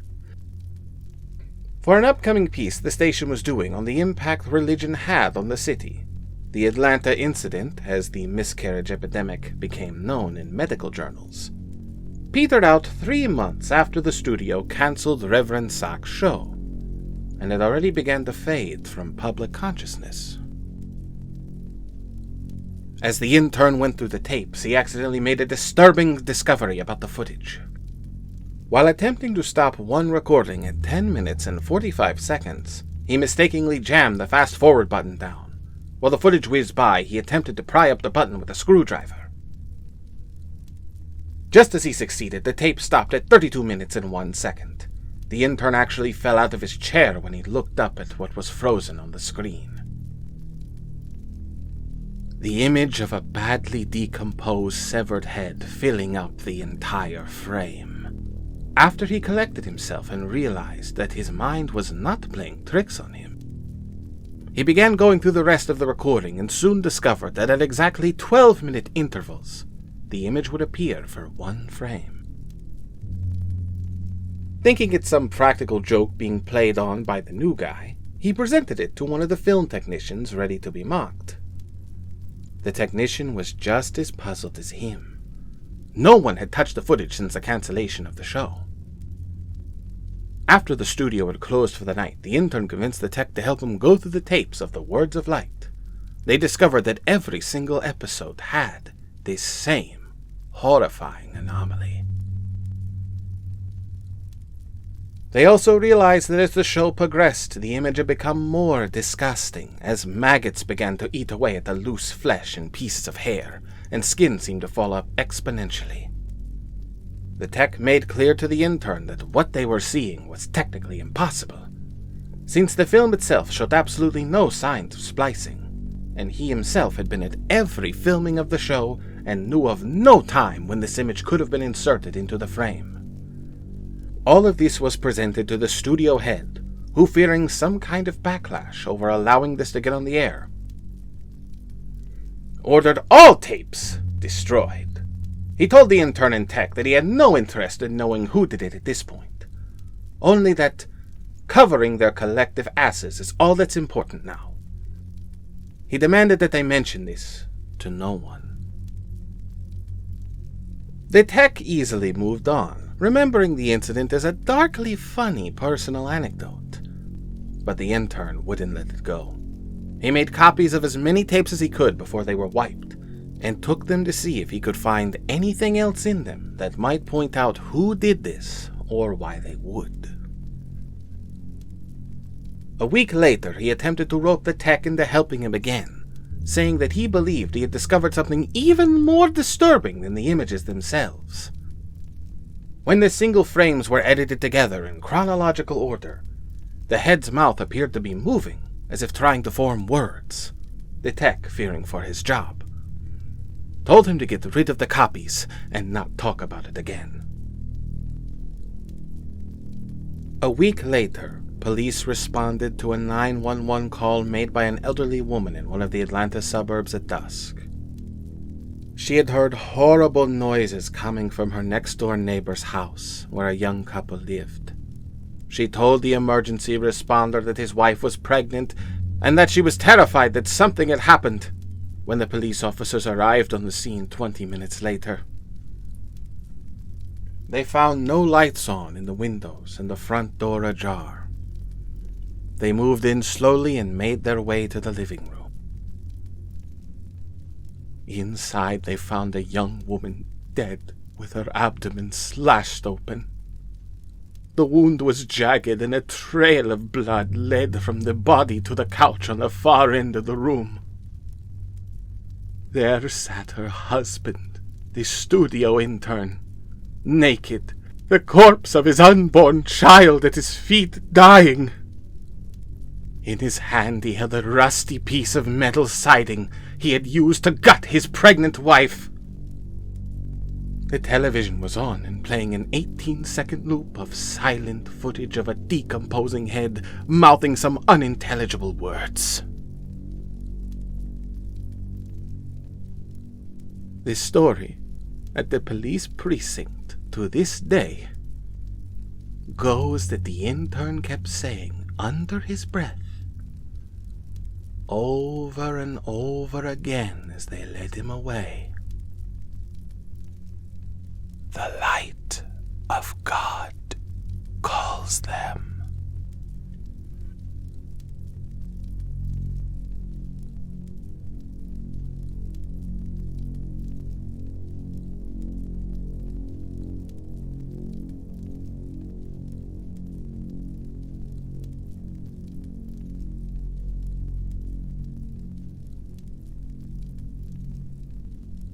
Not bad for a more religious meal. It didn't take 12 minutes to eat, though. Hello, and welcome to another episode of Creepy Puppet Reads Creepypasta. Today's story is about an early 90s PC game that teaches you typing. And his name is Mr. Mix. Let's dig in, shall we? Does anyone remember an old PC game from the early 1990s called Mr. Mix? It was mainly a typing game similar to Mario Teaches Typing, where you have to put words into a box to make a chef, the titular Mr. Mix, place ingredients into a bowl. Unlike most typing games, however, this game was notorious for having an insane difficulty curve. It had a words per minute requirement for each level, being as low as 10 on level 1, and as high as 85 on the third. By level 5, the requirement reaches over 500, effectively making it impossible to proceed any further. One of the main things that people immediately noticed about the game was the background music. On the first level, it was an unsettling pattern of growls that got progressively louder as the level went on, often causing damage to early computer speakers that were not designed to handle extremely high volumes. The second level had no music at all, and the third had what sounded like a very low-quality recording of a hairdryer playing in the background. The remaining two levels had an incredibly loud, high-pitched ringing throughout that caused severe eardrum damage to those who managed to get that far. Most children who played the game reported having vivid nightmares of Mr. Mix speaking to them in a quiet, raspy voice and threatening them to keep quiet about something. However, none of them could remember exactly what that was. One psychologist who saw many of these children reported being disturbed by the sheer amount of terror on their faces. As they recounted details of the nightmare, many of them broke down into tears in the process, begging for their parents to save them. However, no direct relationship to the game itself could be determined by these few cases, as not all children suffered the same adverse effects. For obvious reasons, the game did not sell very well. It remained in relative obscurity until a few years ago, when PC hackers got a hold of a ROM of it and started digging through it. Using memory hacking software, they managed to crack the game's code and bypass the impossible 5th level. What they found, however, was highly disturbing, and caused many of them to quit the expedition altogether. According to the reports these hackers left behind, the game behaves very strangely if the 5th level is bypassed. The game crashes violently and closes, writing a bunch of files to the user's System32 directory to the point that the RAM is almost completely filled. These files are reportedly pictures of people with horribly deformed faces, appearing to scream in pain and agony, their eyes bleeding from their tear ducts, and their outer layer of skin torn clean off in multiple places. If the user attempts to delete these files, their computer will violently crash and blue screen, causing permanent irreparable damage to the hard drive. The hackers found that this was caused by a lone byte in the game's ROM that triggered when the 5th level was completed. After removing this byte, they were able to proceed to the 6th and final level. Unfortunately, all of the original hackers declined to discuss what they saw in the final level.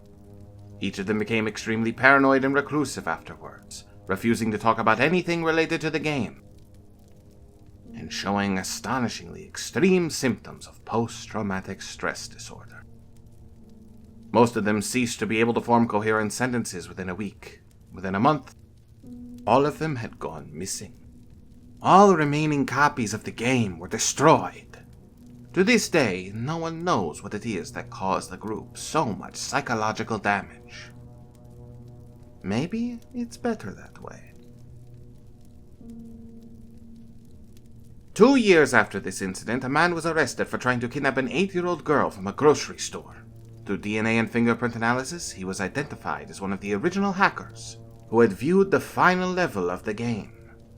He was wearing a white chef's hat and had a look of unspeakable malice and insanity on his face.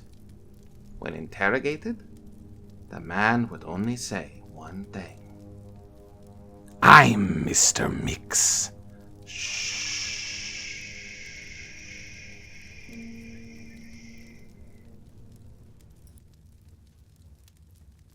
That was simply divine. Makes me want to find my old copy of the theater. And I wonder if Spookini knows Mr. Mix. Hello and welcome to another episode of Creepy Puppet Reads Creepypasta. Nintendo sure has a habit for being a source for terror. Haunted games, strange hacks, secret worlds. Today's story is a lesser-known tale of nin terror. Super Smash Bros. Melee. Hidaka. Let's dig in, shall we? You all know that game for the GameCube called Super Smash Bros. Melee, right? The fighting game with all of the Nintendo characters, Mario, Fox, Kirby, Ganondorf, etc.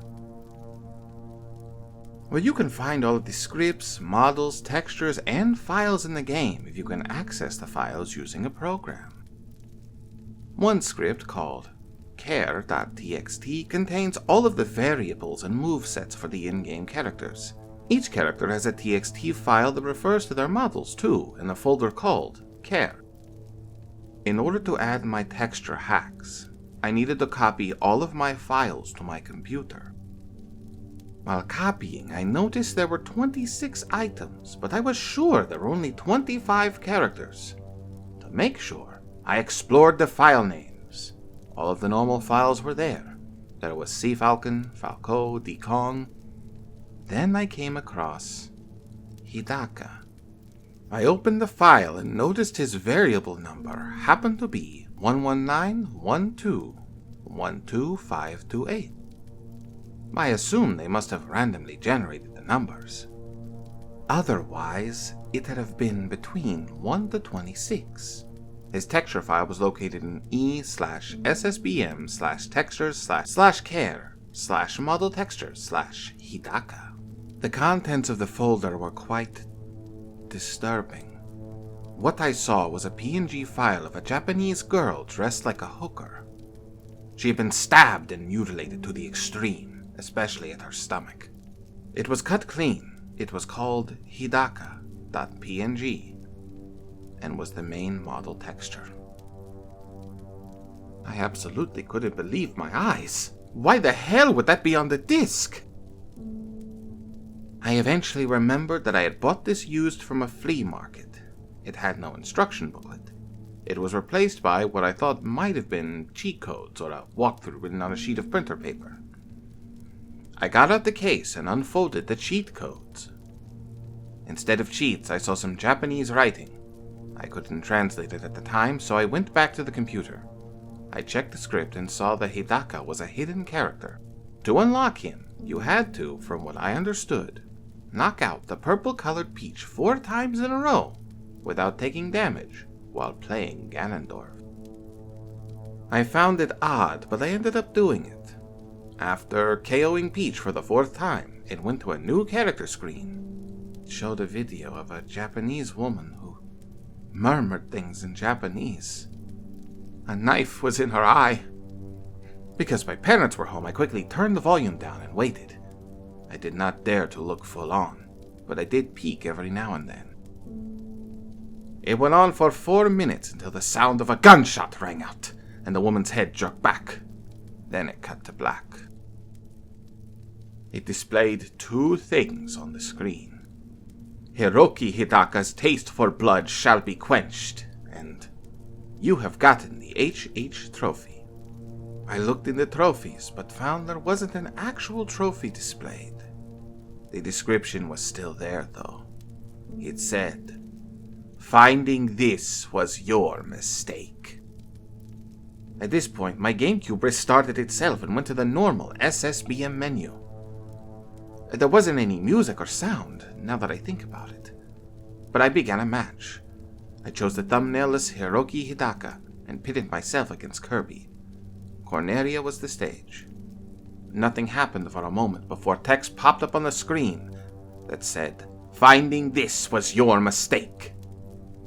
My finger immediately went for the power button. I must have pressed reset instead, as the game didn't shut off. I could hear the disc spinning rapidly, as if trying to play Crisis 2 on a laptop. The TV started displaying the same Japanese woman with the knife in her eye, but instead it was a still image. There was a caption that said, "Play as Hidaka, and this could be you."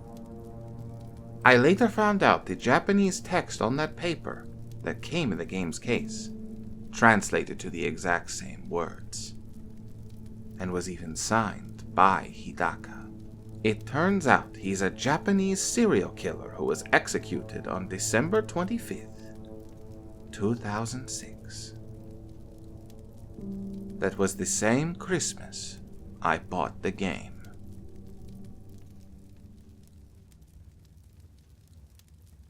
Not bad. And it does show not every Easter egg is worth pursuing. And you thought the stuff Nintendo was doing with the Switch 2 was scary. Hello, and welcome to another episode of Creepy Puppet Reads Creepypasta. Today's story is another classic tale of human experimentation with horrifying revelations. The Gateway of the Mind. Let's dig in, shall we? In 1983, a team of deeply pious scientists conducted a radical experiment in an undisclosed facility. The scientists had theorized that a human without access to any senses or ways to perceive stimuli would be able to perceive the presence of God. They believed that the 5 senses clouded our awareness of eternity, and without them, a human could actually establish contact with God by thought. An elderly man who claimed to have nothing left to live for was the only test subject to volunteer. To purge him of all his senses, scientists performed a complex operation in which every sensory nerve connection to the brain was surgically severed. Although the test subject retained full muscular function, he could not see, hear, taste, smell, or feel. With no possible way to communicate or even sense the outside world, he was alone with his thoughts. Scientists monitored him as he spoke aloud about his state of mind in jumbled, slurred sentences that he couldn't even hear. After 4 days, the man claimed to be hearing hushed, unintelligible voices in his head. Assuming it was an onset of psychosis, the scientists paid little attention to his concerns. 2 days later, the man cried that he could hear his dead wife speaking to him, and even more, he could communicate back. The scientists were intrigued, but not convinced until the subject started naming their dead relatives. He repeated personal information to them that only their dead spouses and parents would have known. At this point, a sizable portion of scientists left the study. After a week of conversing with the deceased through his thoughts, the subject became distressed, saying the voices were overwhelming. Apparently, in every waking moment, his consciousness was being bombarded by hundreds of voices that refused to leave him alone. He frequently threw himself against the wall, trying to elicit a pain response, and begged the scientist for sedatives so he could escape the voices by sleeping. This tactic worked for 3 days, until he started having severe night terrors. He repeatedly said that he could see and hear the deceased in his dreams. Only a day later, the subject began to scream and claw at his non-functional eyes, hoping to sense something in the physical world. Now hysterical, he said the voices of the dead were deafening and hostile, speaking of hell and the end of the world. At one point he yelled, "No heaven! No forgiveness!" For 5 hours straight. He continually begged to be killed. But the scientists were convinced that he was close to establishing contact with God. After another day, the subject could no longer form coherent sentences. Seemingly mad, he started to bite off chunks of flesh from his arm. The scientists rushed into the test chamber and restrained him to a table so he could not kill himself. After a few hours of being tied down, the subject halted his struggling and screaming. He stared blankly at the ceiling as teardrops silently streaked across his face. For 2 weeks, he had to be manually rehydrated due to the constant crying. Eventually, he turned his head and, despite his blindness, made focused eye contact with the scientist for the first time in the study. He whispered, "I have spoken with God, and He has abandoned us." And his vital signs stopped. There was no apparent cause of death.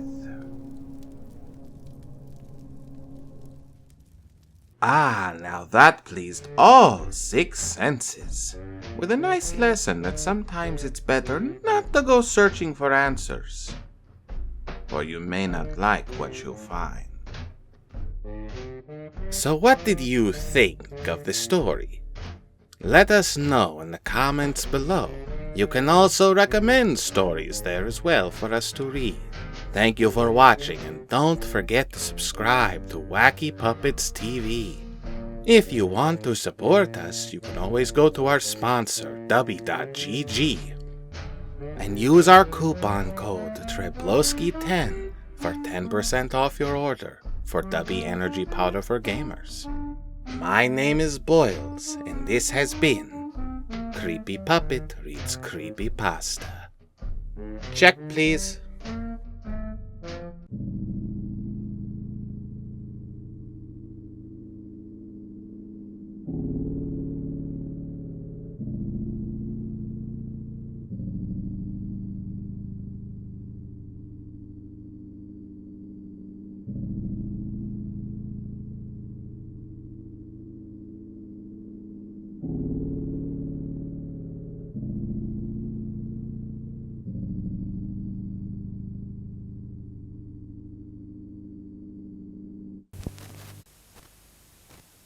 Hello and welcome to another episode of Creepy Puppet Reads Creepy Pasta. Today's story is a lost episode of Edd N Eddy, creatively titled Edd N Eddy the Lost Episode. Let's dig in, shall we? As you may know, the popular show Edd N Eddy has been running for a long time. However, in 2003, between October 7th and 21st, Episode 34 was accidentally released 1 week before it was scheduled to. It was known to some around the office that the primary writer of the show had been sick with the flu, so instead of going on to make episode 34, the show was supposed to replay episode 1. At 5 a.m. Eastern, people reported a very disturbing new episode premiering on Cartoon Network. Some children were unfortunate enough to see it. Apparently, the quality of the episode was mediocre when held to regular standards. The animation was choppy and the sound was constricted and very muffled. Reports of a line running up and down the screen, similar to a crappy VHS tape, were received. The scenery was described as overwhelmingly dark and depressing without changing props and other background objects. Stormy looking. The characters also behaved oddly. Instead of the normal, goofy, hijinks-inspired personalities, viewers complained that they seemed extremely agitated, gratuitously hateful toward each other, and constantly about to begin sobbing after the lines. The protagonist also had a very bad lisp. No one knows why, but he spoke with a sexual tone, and that further bothered the viewers. I was one of these viewers. The episode began with Eddie walking down the street with Edd. I noted that Edd was missing. There was an angular shot in front of the two to show them walking toward the viewer. He, Eddie, was wearing the angry look he does when something goes wrong. And his eyes were red around the iris. Edd looked absolutely forlorn and practically dragged behind Eddie with tears in his eyes, which were both lazy and looking in opposite outward directions. Kevin, the series protagonist, was riding his bike opposite from the Edds toward them. The shot became blurry, and low moans were heard coming from Eddie before Kevin hit him. Which never happened because the screen went black. The screen then snapped back. Kevin was again heading toward Eddie. The view was so blurry that this time all I saw was a green blob heading towards a yellow one. Again came the low moan, only this time it sounded like the microphone was broken. Loud static came, greatly overshadowing the sound. A claymation sequence of Double D's sleeping in Eddie's bed began. Honestly, it may have just been the abruptness, but I jumped and shivered, waking up and getting out of bed. He moved oddly around the circular room, the fast pitter-patter of footsteps being the only audio. The step sounds were very clear as I was shown a bird's-eye view of him scampering around the room.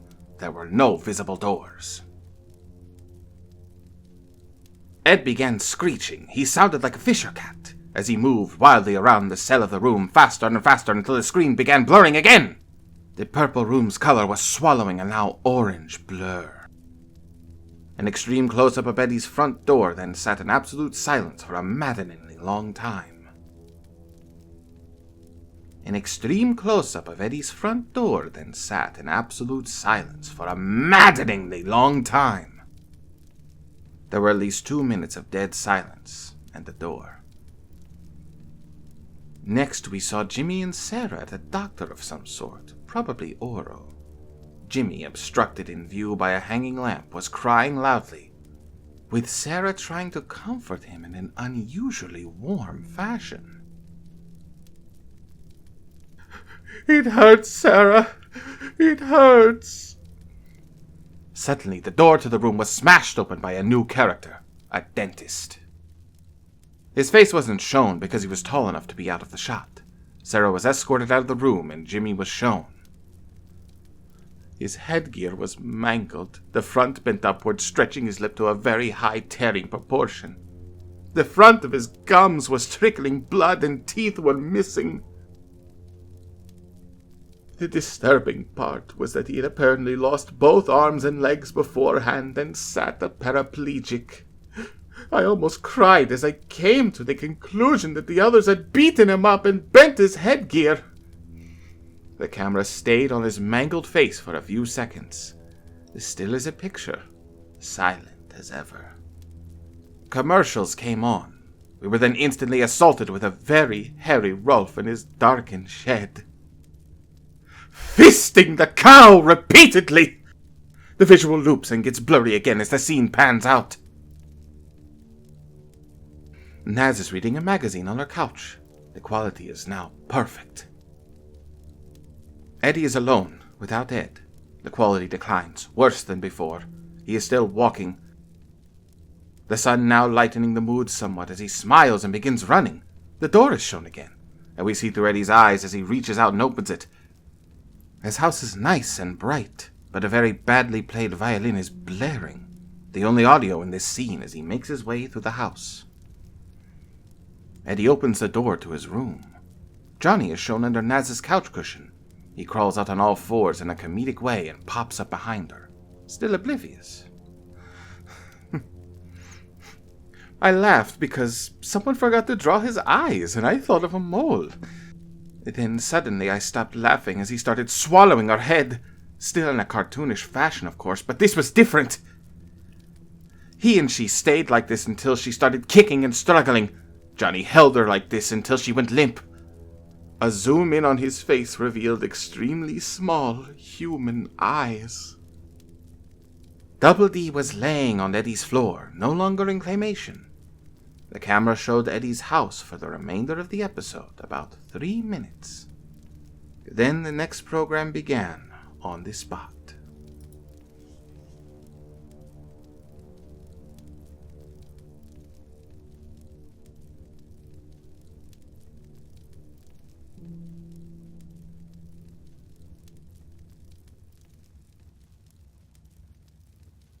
Not gonna lie, that was a weird one. In more recent times, user AngelsFoodCake9631 has claimed authorship of the story. And they've admitted it was meant to be a parody troll pasta that they just kind of kept adding on and writing to it.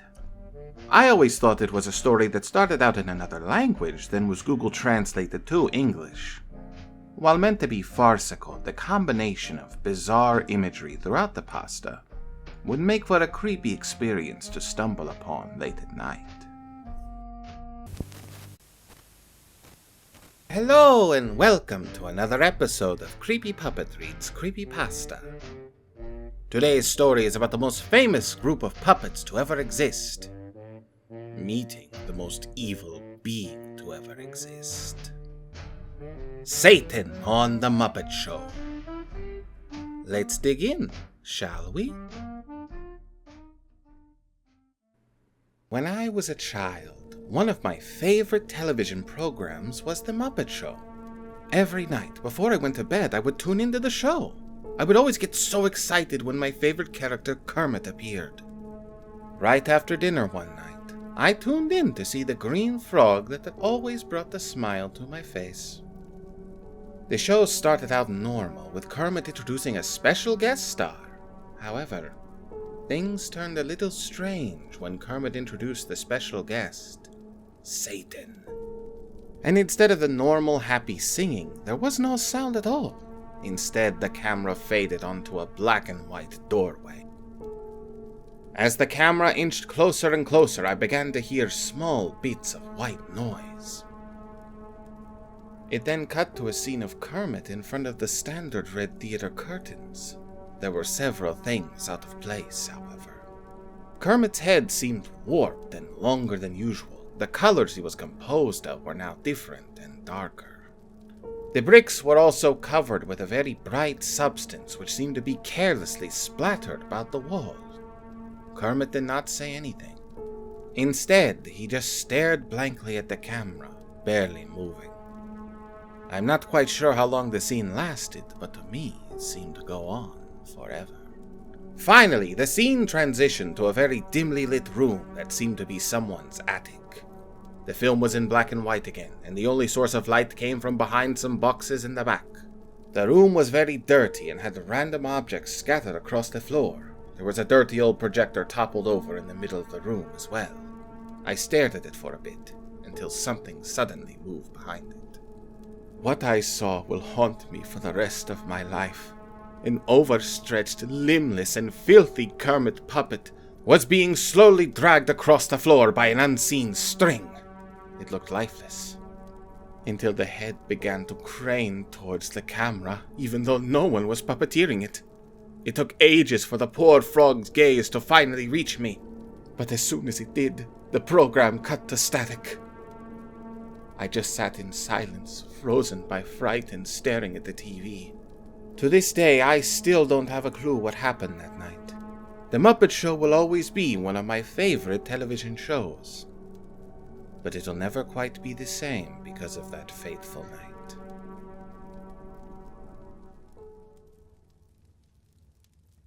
I can't believe that got reclassified as a troll pasta. The sequence it describes is very unsettling. And here I thought they were just going to talk about the Alice Cooper episode.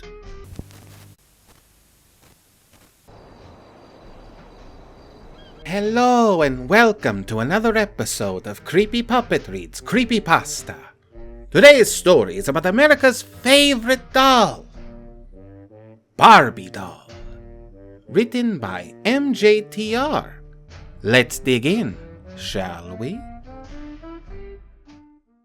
I'd been working in maintenance for a few years by the time I got done with college. Mostly just garbage pickup and stuff like that at apartment complexes my dad was in charge of in central Arizona. The pay was okay, and I got my own little place where I was living with my girlfriend. It was all pretty good in its own right. But I wasn't making terribly much, and we'd never been able to take a vacation or anything on our own. It was on a Wednesday when I saw an ad in my city for a newspaper for a pool boy in a little place a few miles out of town. For almost twice what I was making doing all the other maintenance work, I almost immediately called the number mentioned and was greeted by a calm-sounding man, probably in his mid-40s. When I inquired about the job, he seemed to become even happier, and we set up a meeting time. That Saturday we met at his place, a big, open house with lots of windows and all the latest appliances. He seemed to be a pretty nice guy, rich too, obviously. When I asked why he was offering so much just to monitor his pool, he replied that he had just let his last guy go, and that his pool always needed surveillance because he had a young daughter and she had a lot of friends, that sort of thing. I accepted the job almost instantly and was gladly set up at his place right after my 2-week notice passed at my dad's. Work was pretty smooth for the first few weeks, my new employer being much more understanding of circumstances than my old man was allowed to be due to rules and regulations every employee had to follow at his complex. I could go in and cool off when it seemed too hot outside. He always kept his fridge stocked with water. It all seemed exceedingly comfortable. I would occasionally make small talk with the maid. She couldn't speak English very well. But one day when I asked her, she told me the boss was a cosmetic surgeon, obviously a very wealthy one at that. As a personal rule, I'm generally against that kind of stuff and immediately grimaced at the prospect of working for someone whose money came from boob jobs. Ugh. Still, he seemed like a nice settled-in family man, and the pay was good, so I let it be. About 2 months in, I was clearing some sand and other sorts of residue out of the bottom of the pool, faintly hearing the sound of a piano inside. The doc's window was wide open and he was overseeing his daughter practicing. I try not to snoop, but work was taking longer than expected, and the music was pleasant, until it suddenly stopped. I could hear the doc calmly explaining to the daughter what she did wrong.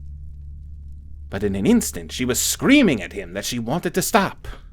It hadn't occurred to me until then that she had been playing the entire morning. With this in mind, I couldn't help but listen in just a little over the sound of my pool vacuum. He started shouting and threatening to ground her, to take her dolls away. I caught something that I didn't quite understand. Something about her big Barbie. When I began to hear the music again, I went back to cleaning out the pool, trying to forget what I had just heard. Though I tried to make good on this attempt, I decided I'd be on the watch for this kind of thing in the future. I know parents snap at their children and all, but if this turned into abuse, someone was going to hear about it. Sometime thereafter, I was inside getting a drink when I got a good look at a photo on the refrigerator I had never noticed before. It showed the doctor, his daughter, and 2 other women, one in her 40s or 50s and the other a teenager. Judging by the doc's youngest daughter, it looked fairly recent. I asked the maid about it, and in the best broken English she could give me, she said the older woman was the doctor's wife, and the younger his oldest daughter. I hated to keep asking questions given her difficulty speaking to me, but I pressed on just a little more to ask why I never saw them around. Now with difficulty not only speaking, but recalling, she told me the doctor's daughter was killed in a car crash a year ago, and his wife killed herself shortly thereafter. This shocked and horrified me, and suddenly I couldn't help but feel a new sense of compassion for the doctor and his daughter. As soon as I was hydrated, I went right back to work, wondering if I'd ever seen much sign of grief from the two. I cleaned out bits of Barbie toys from the pool on what seemed like a weekly basis. It was a lot to take in. Time went on and my work continued. I had never imagined doing what I did as a year-round job. I used to live in the Midwest. Pools usually closed around Labor Day, but down here they were open all the time, and the Doc's kid and their friends just kept coming over. One day, doing my usual work, I noticed a large splotch at the bottom of the pool for what must have been the third time. I was irritated and reluctantly accepted normal chlorine wasn't going to do the trick. I had to shock the thing. Use a form of super chlorine, several times stronger than the average stuff. I checked the Doc's notes, and they did indeed confirm that he had some of the stuff I needed. It was kept in the basement. Seemed like an odd place for it, but I digress. Maybe it was to keep it out of his daughter's hands. Speaking of the Doc's daughter, my eye caught her and a couple of friends about to jump in the water. I had to shout at them to stop, and she threw a fit at me for doing so. I just figured the splotch in the pool would be a bacteria breeding ground, and was not letting little kids in it. I found my maid friend again, and now frantic to make the pool clean for the boss's daughter, asked her where the basement was. She responded with a confused look. I tried several other phrases, my high school Spanish long lost, until she recognized the word cellar. She led me outside after I mentioned it and pointed me to a dingy little trap door in the ground connected to the house right next to the hose. I had never noticed it there before, and it was tightly bound with what appeared to be shiny new chains with very little dirt on them. I tried to ask her how I was supposed to open it, but we both lacked the vocabulary to communicate properly. I was about to bitterly accept defeat, leave the Doc a note and tell him not to worry about paying me that day, until his daughter walked up to me. She said she had a key to the cellar. I was confused by this right from the get-go, and even more so when she mentioned I couldn't tell her dad that she did. But I wanted to get back to work, so I agreed to her conditions. I was in the dimly lit cellar a few minutes later as she shouted at me not to play with any of her toys. Why did she have toys down here? Was this where the Doc kept her stuff when she was in trouble? Was that why she wasn't supposed to have a key? I fumbled around in the dark for a while, the light from the outside only helping me so much, desperately looking for a light switch. As I continued to wander around, I ultimately felt myself pushing up against something. It felt like a wall, but there was no weight behind it. Not entirely sure what I was doing, I pushed against it, and it suddenly toppled into another passage. Confused, disoriented, and growing increasingly frightened, I felt around for a switch again and quickly found one on the wall. Despite the short time I had spent in the cellar, I was briefly blinded when I switched the thing on. But more so when I got a good look at the room. This was not just some dingy cellar I had walked into. The thing extended beneath the house and was filled, to my shock and slight disturbance, with oversized pink and white furniture. My jaw was agape as I searched around, finding a fully functioning bathroom, den, everything.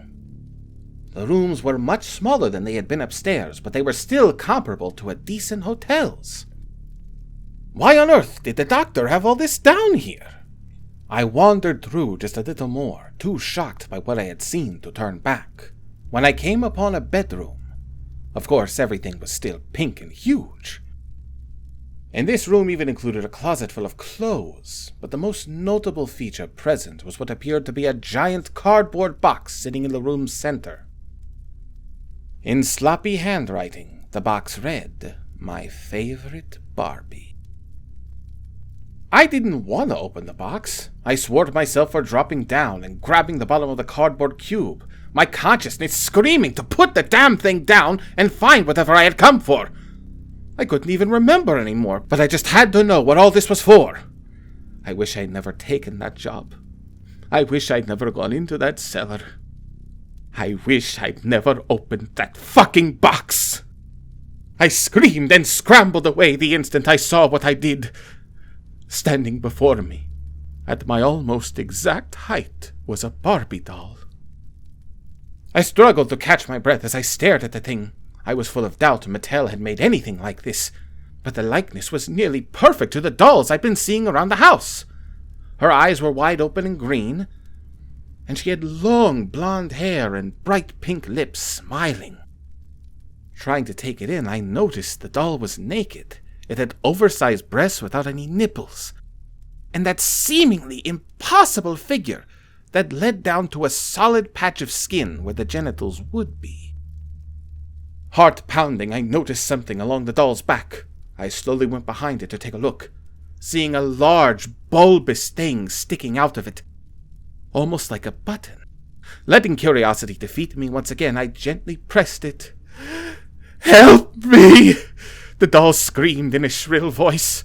I ran from it towards the door, not even so much shocked by the scream as what I had felt. I had touched flesh. No, I thought, that was impossible. This thing appeared to gleam like plastic a moment ago. That wasn't real. But as I continued to back away, my fears were confirmed. I could see the doll's chest expanding and contracting. The doll was breathing. The doll was real. My jaw dropped, tears welling up in my eyes. This was not happening. What the fuck was I even looking at? Struggling to accept all that was before me, I darted around the moment I could hear footsteps over my pounding heart. There was the doctor, just a few feet behind me, holding a syringe. "Well then," he muttered, "I guess you found our playroom." I gently slid a hand into my pocket as I demanded that he tell me what was going on. Ensuring he couldn't see, I managed to worm my cell phone out of my pocket. Without a hint of sadness or remorse in his voice, the doctor told his tale, chilling me to the bone as I managed to trigger the video camera on my phone. He told me that he desired the same thing any other parent does, to have the perfect child. He told me how, though it all seemed to be going well with his older daughter, she started to rebel in her teenage years, her grades started to slip in high school, and he caught her having sex on the living room couch. He was so overwhelmed by her misbehavior he was ready to give up on her entirely. He told me he was convinced if he pampered his younger daughter, surely she would behave right. A Christmas before last, he asked her what she wanted. She said she wanted a big Barbie doll that could do anything she told it to, and that would play with her all the time. The doctor told me how he spent a month and a half planning what he'd do. Planning how to pamper his younger and punish his older. My wife found out at one point. All for the best, though. I was planning on just bringing some fat and collagen home from work, but I think she worked out much more smoothly. He told how he staged the disappearance of his daughter while he sedated and put her under the knife. He spent over a week getting everything just right before he surprised his younger daughter with the playmate she always wanted. In exchange for just being my perfect little angel. My jaw was slack, too horrified of it all to move. Why was he going on and on? Was he bragging about his disgusting accomplishment? He talked and talked about how she'd been living off juices and purees he made, how her eyes were glass and hand-painted, how he tried to just leave in the originals, but she cried too much, and her younger pointed out that her toy didn't blink, and how she had little chips throughout her body that would give her a brutal shock if she used her vocal cords, and you didn't press the button first. "You're gonna fry, you sick son of a bitch!" I shouted. What the fuck is wrong with you?" "Well, of course, I wouldn't tell you all this if I was going to let you leave," he said with a smile.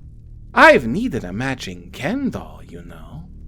I tried to swallow, but my mouth was too dry. "Now come here and take your medicine!" He was unexpectedly strong and managed to tackle me quickly, knocking the phone out of my hand. The needle came deathly close, but despite the momentary advantage, I had the weight edge to force him off of me and grab my phone. As much as I wanted to help the poor mutilated girl, I had to save myself first. Running as fast as I could out of the basement and to my car, as fast as I've ever driven in my life, I pulled out of the doctor's driveway and slammed the gas the moment I shifted into drive. About a minute later, I could hear the sound of a shotgun firing in the distance. I managed to make it back to town, cars everywhere, Long before I saw anything of the doctor in my rear view, I pulled into the police station and flipped open my phone, searching for the evidence to incarcerate the insane bastard. Only to find my SD card had been destroyed when he tackled me. I had nothing to give the police but my testimony, and even in my head I knew it was too mad to be true. I drove to my parents' place that night. The house empty. I assumed they were gone on a date or something. Searched around in my dad's room and found his revolver. I don't remember much more of the night, but my girlfriend tells me I was extremely on edge, constantly looking out the window. 3 days after my horrifying discovery, I drove back to the house armed, ready to pay the doctor back for his crimes against humanity. When I arrived, however, the house was entirely abandoned. No sign of anyone anywhere. When I checked the horrors of the cellar, the doll and its box were gone. I found one of the doctor's business cards while snooping and made a call to his office that night. The receptionist said he had left a short notice with no real explanation. That was about a year ago. I spent I don't know how many nights sleepless with what I experienced in that basement. I'm only mentioning this now because on Yahoo.com's newsfeed, I found an article about a pool boy in southern Florida mysteriously disappearing. In the video attached, there were tearful testimonies from his family and his employer, speaking all the while with his daughter with an audible range, bragging to her friends that she was getting a Ken doll for her favorite Barbie. Ah, that was good, creepy, horrifying, and it even had a nice, happy ending. Well, at least for the Barbie doll. Hello and welcome to another episode of Creepy Puppet Reads Creepypasta. Today's story is a little confusing, given it has a similar name to last week's story. Barbie.AVI. Another legendary story for us to cover. Let's dig in, shall we?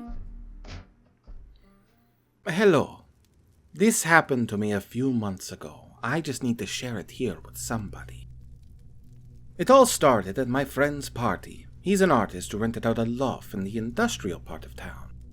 If you can picture what a place like Detroit looked like back in the 1920s, that's what this area looks like. A bunch of old turn-of-the-century factories crammed into 10 blocks. Most of them abandoned. So I partied a little too hard that night and decided to crash on a couch at the loft. I woke up at around 4 a.m. The sun wasn't out yet, but you could still make things out in the dim blue light. I went to the bathroom, carefully tiptoeing around the people that were passed out on the floor. As I was taking a piss, I looked out the bathroom window and saw the panorama of deserted urban decay. I remembered how much I liked places like this. It was so dark and devoid of life and strangely serene. I went back to the couch and tried to fall asleep. After 45 minutes of staring at the ceiling, I decided I didn't want to be there any longer. So I swallowed my pride and decided to wake my girlfriend up and beg her for a ride. Since walking around the vacant streets at this time was not an option. Being an awesome girlfriend, she was totally cool with it. She told me she would be there in about a half hour and that she would give me a call when she was outside. My phone died 10 minutes later, so I decided I would try to sit by the window and watch for her car. I sat there for a while. Eventually my eyes started getting heavy and I began to doze off. A crashing noise outside woke me up. It wasn't loud, but enough to snap me back to reality. I looked out the window and scanned the area, but didn't see anything. However, across the street from the loft, near a mountain of garbage bags and one of those enormous dumpsters, I did see a computer monitor smashed against the floor that hadn't been there before. When my girlfriend arrived, I went downstairs and greeted her. Just as I was about to get in the car, I remembered a friend of mine who'd blown out his power supply. So I decided to walk over to the dumpster and see what I could salvage. The monitor was worthless, but the tower seemed to have suffered almost no damage, so I put it in the trunk and we drove off. About a week had passed and I'd completely forgotten about the tower, until my girlfriend called to let me know that it was still in the trunk and that she wanted it out. That night, I brought it home. Before I took it apart, I decided to hook it up to my monitor to see if it still worked. To my surprise, it did. It ran Windows XP and it looked like it had been wiped clean.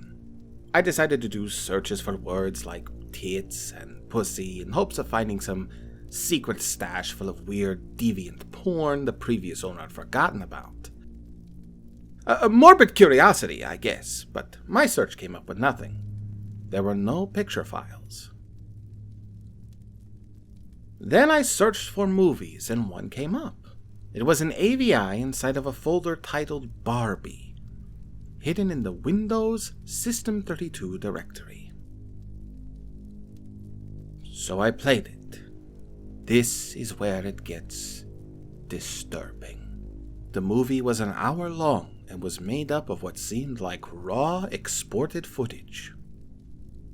The footage was of this woman sitting on a chair and talking against a white backdrop. I skipped through most of the movie, and it was all the same continuous shot. I decided to sit through the footage to find out what she was talking about. 15 seconds into it, the audio became extremely bad, and her voice was drowned in a harsh static/background noise. I couldn't make out a thing. I imported the footage into Final Cut and tried to mess with the levels to isolate her voice. It helped a little, but I still couldn't hear what she was saying. I was intrigued now and began to really pay attention to her face and body language. It seemed that she was being asked questions because she stopped at times to listen, then continued talking. About 15 minutes into the footage, her face began to redden and contort as if the questions were bothering her. But she continued to answer them anyway. Shortly after, she started to cry. She sobbed hysterically for the duration of the film. One of the few words I could lip read was skin. She repeated this word many times throughout the footage, and at one point she even pulled at the skin from her arm and mouthed the word. She seemed to be unhappy with it.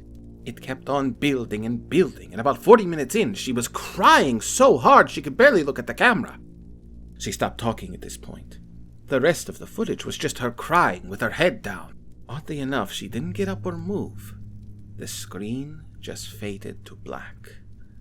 I was fucking dumbfounded. I played the whole thing through many times that night, trying to find inflections and nuances in her movement that would reveal anything else about what was going on. I felt so dissatisfied. I wanted to know more. That was when I noticed that there were about 10 more minutes left on the film timeline after the screen went black. 2 minutes past the darkness, there was more footage. The footage was extremely shaky, almost unwatchable, and depicted a pair of legs walking along train tracks. My guess is that camera was accidentally left on as it was being carried somewhere. The person in this video walked along the train tracks for about 6 minutes, then turned into the forest and walked over what looked like foliage, flattened by a piece of plywood. The person continued on this makeshift plywood road until the clip ended. My heart started beating with excitement, because there were train tracks a few miles away that looked very similar to the ones in the video. I had to check this out. I called on my friend Ezra. He's 6'4", 250 pounds of mostly muscle. I convinced him to go on a little adventure with me. But I felt if I was to go wandering in the woods looking for God knows what, some extra muscle couldn't hurt. The whole idea of investigating this video had me so excited that I couldn't sleep. The next morning on a sunny Saturday, I took my flashlight, camera, and a 7-inch Kabar knife with a matted black finish and serrated edge, and went to go pick up Ezra. When I got to his house, he wasn't even awake. When I woke him up, he pretty much told me to fuck off. I was already packed and I had mentally prepared myself to do this, so I decided to go through it without him. I parked my car at the train station, took my stuff, and hopped onto the tracks. After walking for about 2 hours, I saw a broken piece of plywood and my knees almost buckled with excitement. I searched the nearby foliage, and there it was! A little plywood trail leading off into the forest. I walked slowly along the trail, paying close attention to everything. I would stop occasionally, kneel down, and listen for anything or anyone. But it was so quiet. This was one of the most nerve-wracking things I'd ever done. I didn't know what to expect at the end of this trail. The dense tree line gave way to a little island of grassy field, and then I saw it. A house being consumed by the forest. From the look of it, no one had lived there for 20, maybe 30 years. I got my camera and snapped a few pics. A few yards away from the house was a tool shed made of rusty sheet metal. I just sat there among the trees for a while, absorbing everything. I didn't want to go into the open field. I had a bad feeling that something would see me. It took me a while to muster the courage to go up to the house. The door was partially opened. I pushed it in with the flashlight and was relieved that the inside was actually very well lit. I put the flashlight away, got my camera, and took a few more pics.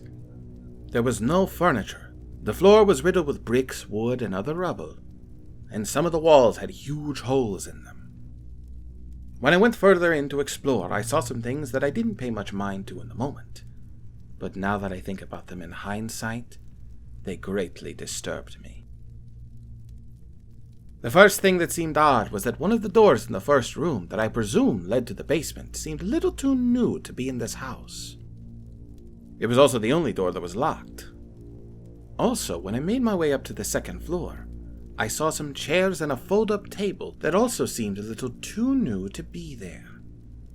But what disturbed me the most was the bathroom. The dust on the mirror had been wiped away, and in the bathroom I saw a clear plastic tarp that still had water droplets on it from when I presume it was last washed clean. That was when I heard something moan really loud. I jumped the fuck out of the second-story window and ran back to the tracks. Halfway there I realized the moaning was most likely a water pipe expanding or contracting. That little moment of relief gave way to horror when I wondered why the water would be running in an abandoned house in the middle of the fucking woods. It's been a little more than 2 months since this happened, and I haven't gone back there. Nor do I plan to. Ooh, that was nice. There are actually several videos that have looked into where the Barbie video itself came from. They're quite interesting.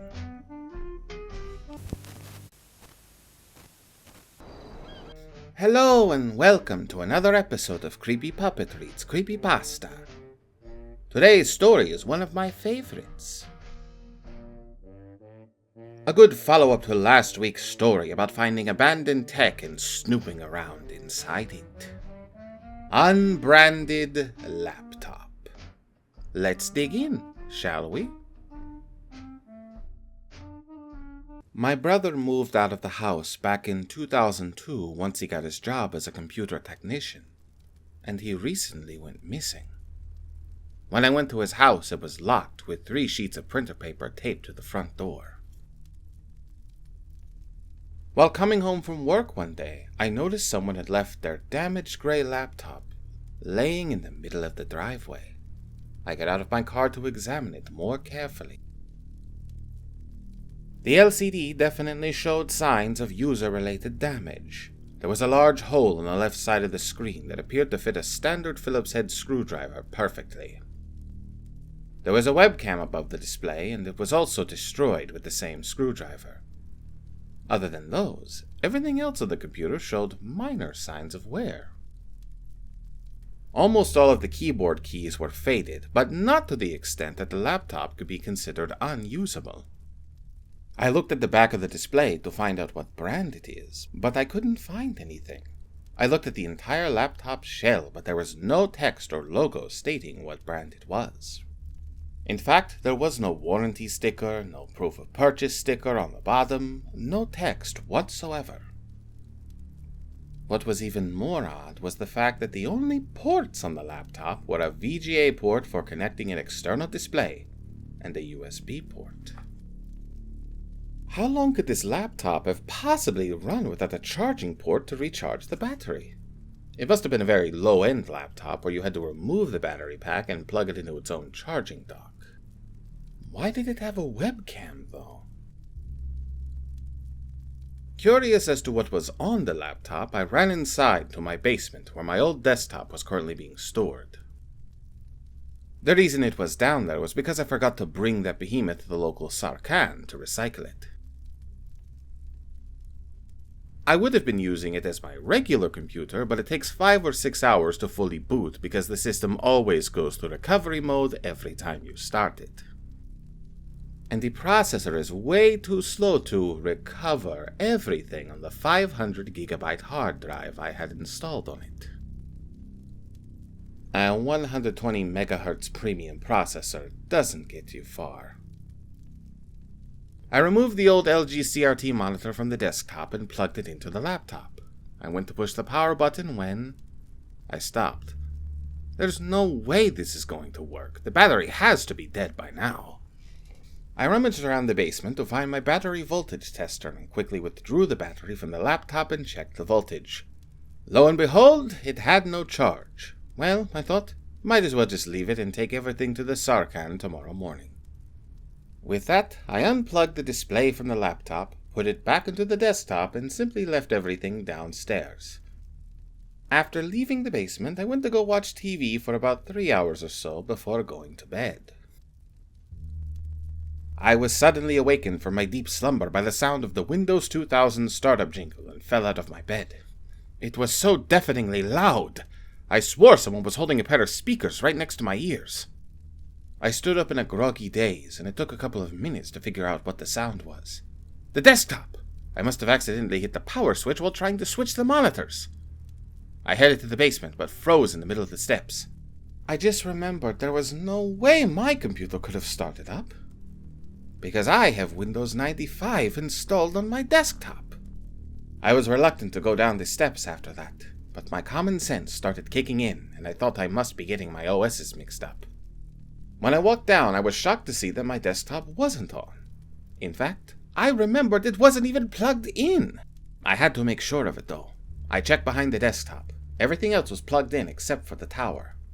There was absolutely no chance of that laptop turning on. It was impossible. I removed the battery from the laptop again and rechecked the voltage.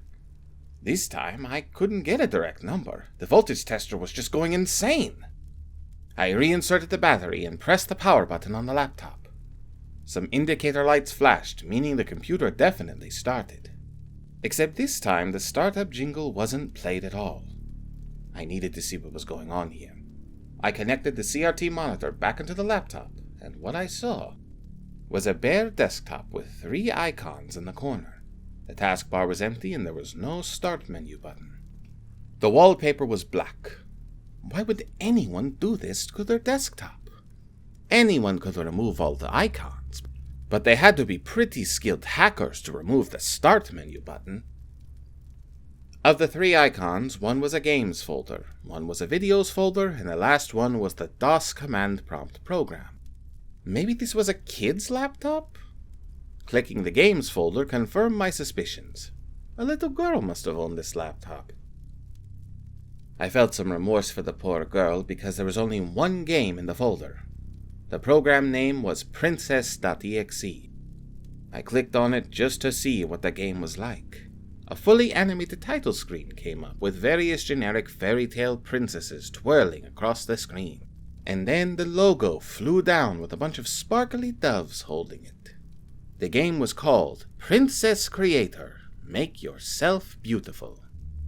Ah, so it must have been one of those low-budget put PNGs of various clothing items onto a photo of yourself games.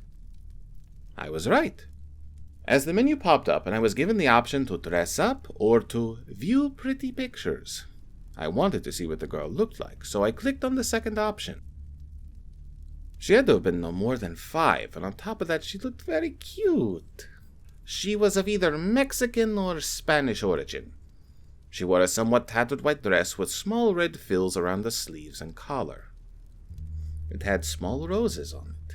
I smiled as she looked like she had a lot of fun putting a virtual tiara on her head. However, browsing through the photos, about halfway through, there were pictures of a room with nothing else but a bed inside. She must have been dodging the camera for the hell of it, I guess. After that, I felt I'd seen enough with that program, and might as well go to see the other 2 files on the laptop. I decided to go into the command prompt to see if I could locate any other files on the hard drive.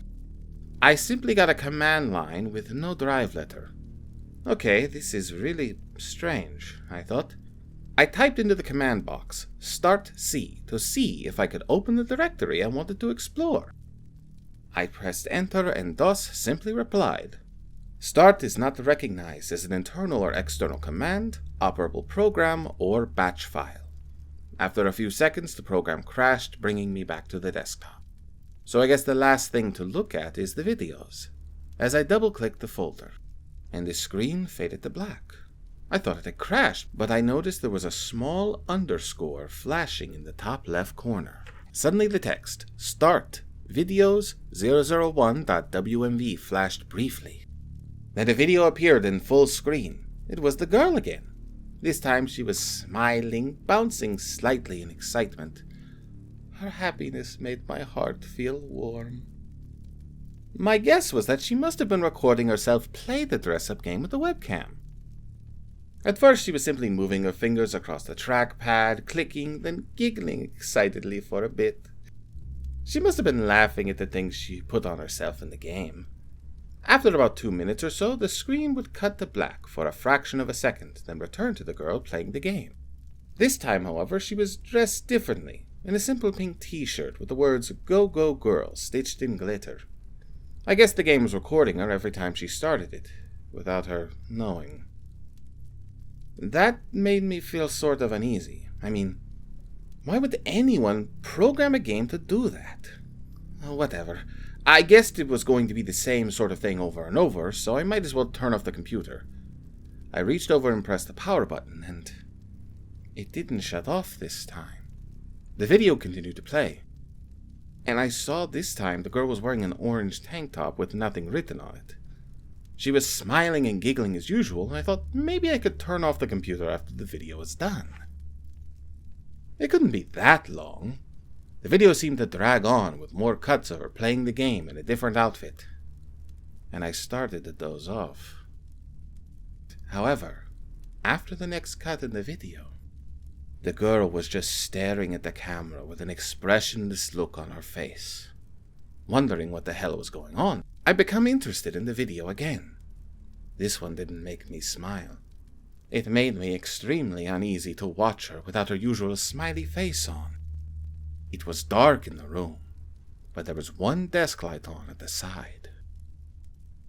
She was in some sort of nightwear. What was she going to do? She sat there for a minute with that blank expression, like she wasn't thinking at all. I started to get really tense, as if something awful was about to happen. She bent over and picked up a handsaw from the left side of where she was sitting.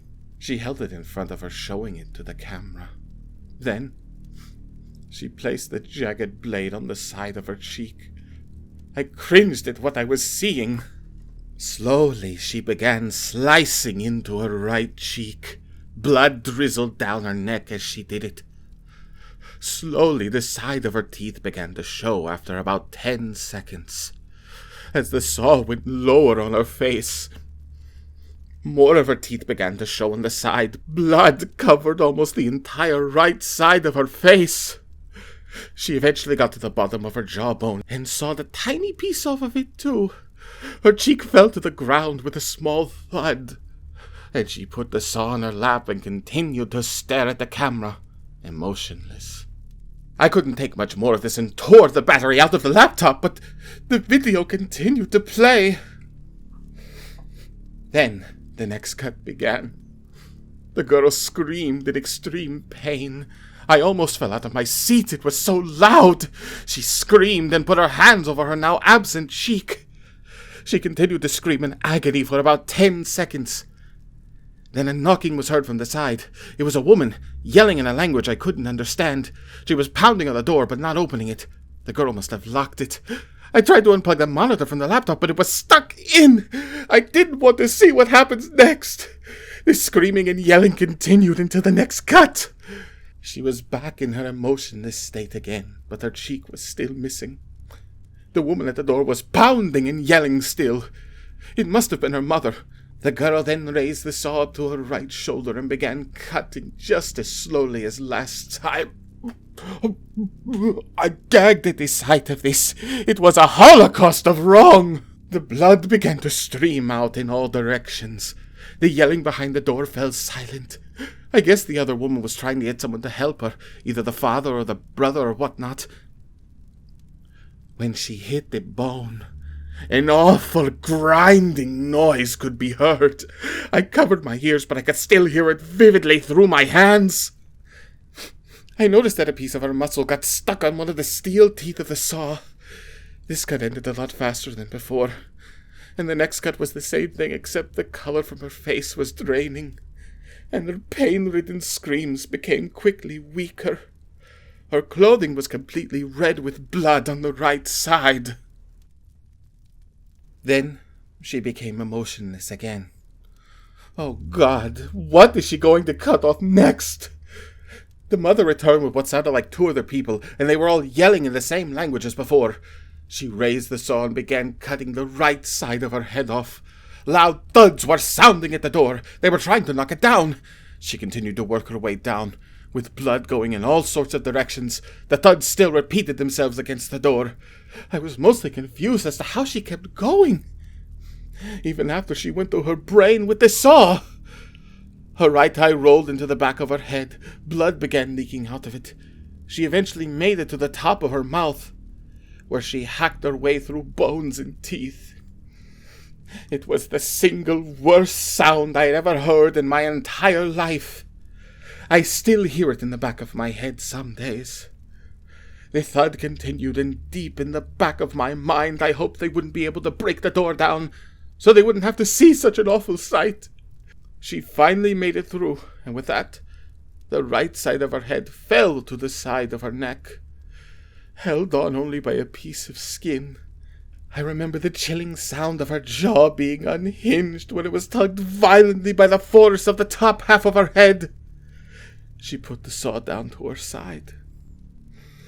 The cut ended, and in the next cut, she simply fell face down onto the desk. Half her brain fell out onto the desk on impact, and her eye popped out of its socket. Blood pooled on the desk. The people trying to break down the door finally made it in, and they were hysterical at what they saw. Their daughter was in pieces. The mother vomited and ran out of the room. The father ran to the daughter, put her head back together, and cried, holding her head at the sight of his. The other man, presumably the girl's brother, simply stared in horror at what he saw. The horrifying self-mutilation finished with that cut, and the screen cut back to the empty room with the bed. With a sigh of relief that it was over, I sat there, breathing heavily and sweating. I didn't realize that the room was so hot until now. I had so many questions to ask.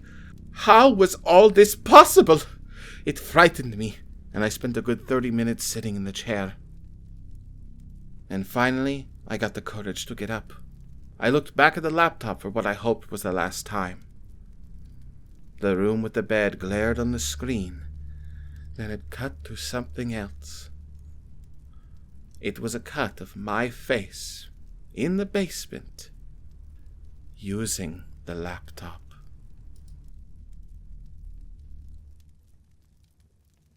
Magnificent, horrible, brutal. It proves that the worst thing you can be in a creepypasta is a child.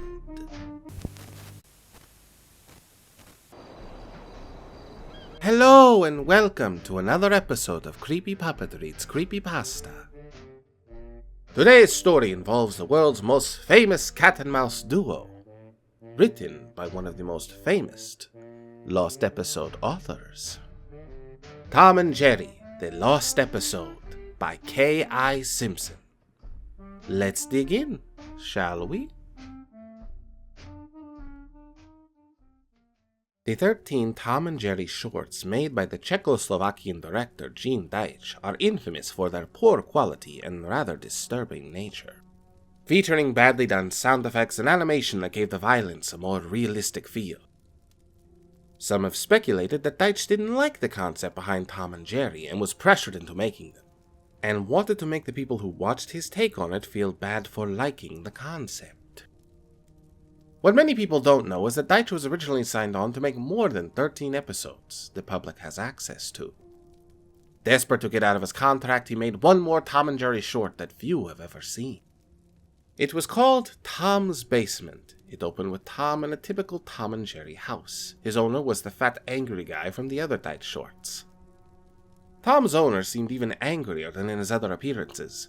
The first scene is him stomping on Tom's tail in a very realistic and painful-looking way, because Tom was sleeping by the basement door. The owner yells at Tom to never go down there. Tom is clearly terrified and runs away to the other room. Our view stays in the room by the basement door, and we see Jerry come out of a mouse hole. He looks truly grotesque, far more off-model than in the other dyed shorts. He gets an evil look on his face and follows Tom into the next room. The next few minutes are fairly formulaic. Jerry repeatedly manages to trick Tom into chasing him to the basement door a few times, but each time the owner catches Tom, he inflicts a painful-looking injury on him, which stays with Tom even after the scene ends. After 3 beatings, Tom is bruised all over, bleeding in a few places, and limping on a broken leg.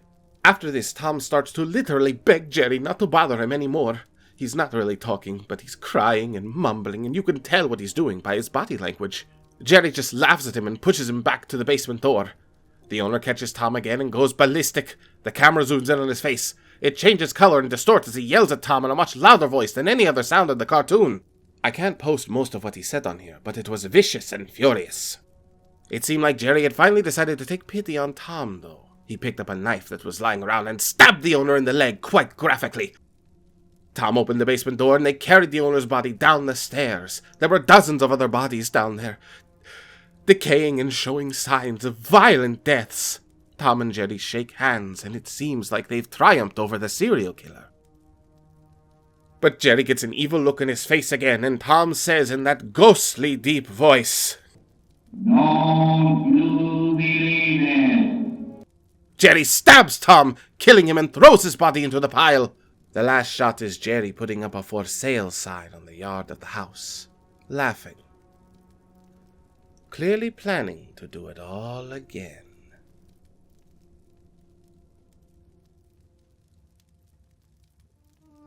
Ah, that was good. I just hope Jerry remembers to clean the basement out before it starts to stink. That's how they caught John Wayne Gacy. Thank you for watching. Subscribe for weekly episodes and tell us what you thought of the story in the comments below. And don't forget to like it if you liked it. If you have a story you want me to read, you can send me a link at boilsthecreepy@yahoo.com. If we really impressed you, there's a Ko-Fi link in the description. And we have t-shirts through Spreadshop. Finally, this channel is sponsored by W Energy Powder for Gamers. W is a focus energy drink that your taste buds will love. Their special formula delivers smooth focus with no jitters or crash, and made with no sugar, artificial colors, or dyes. Available in 10 plus flavors.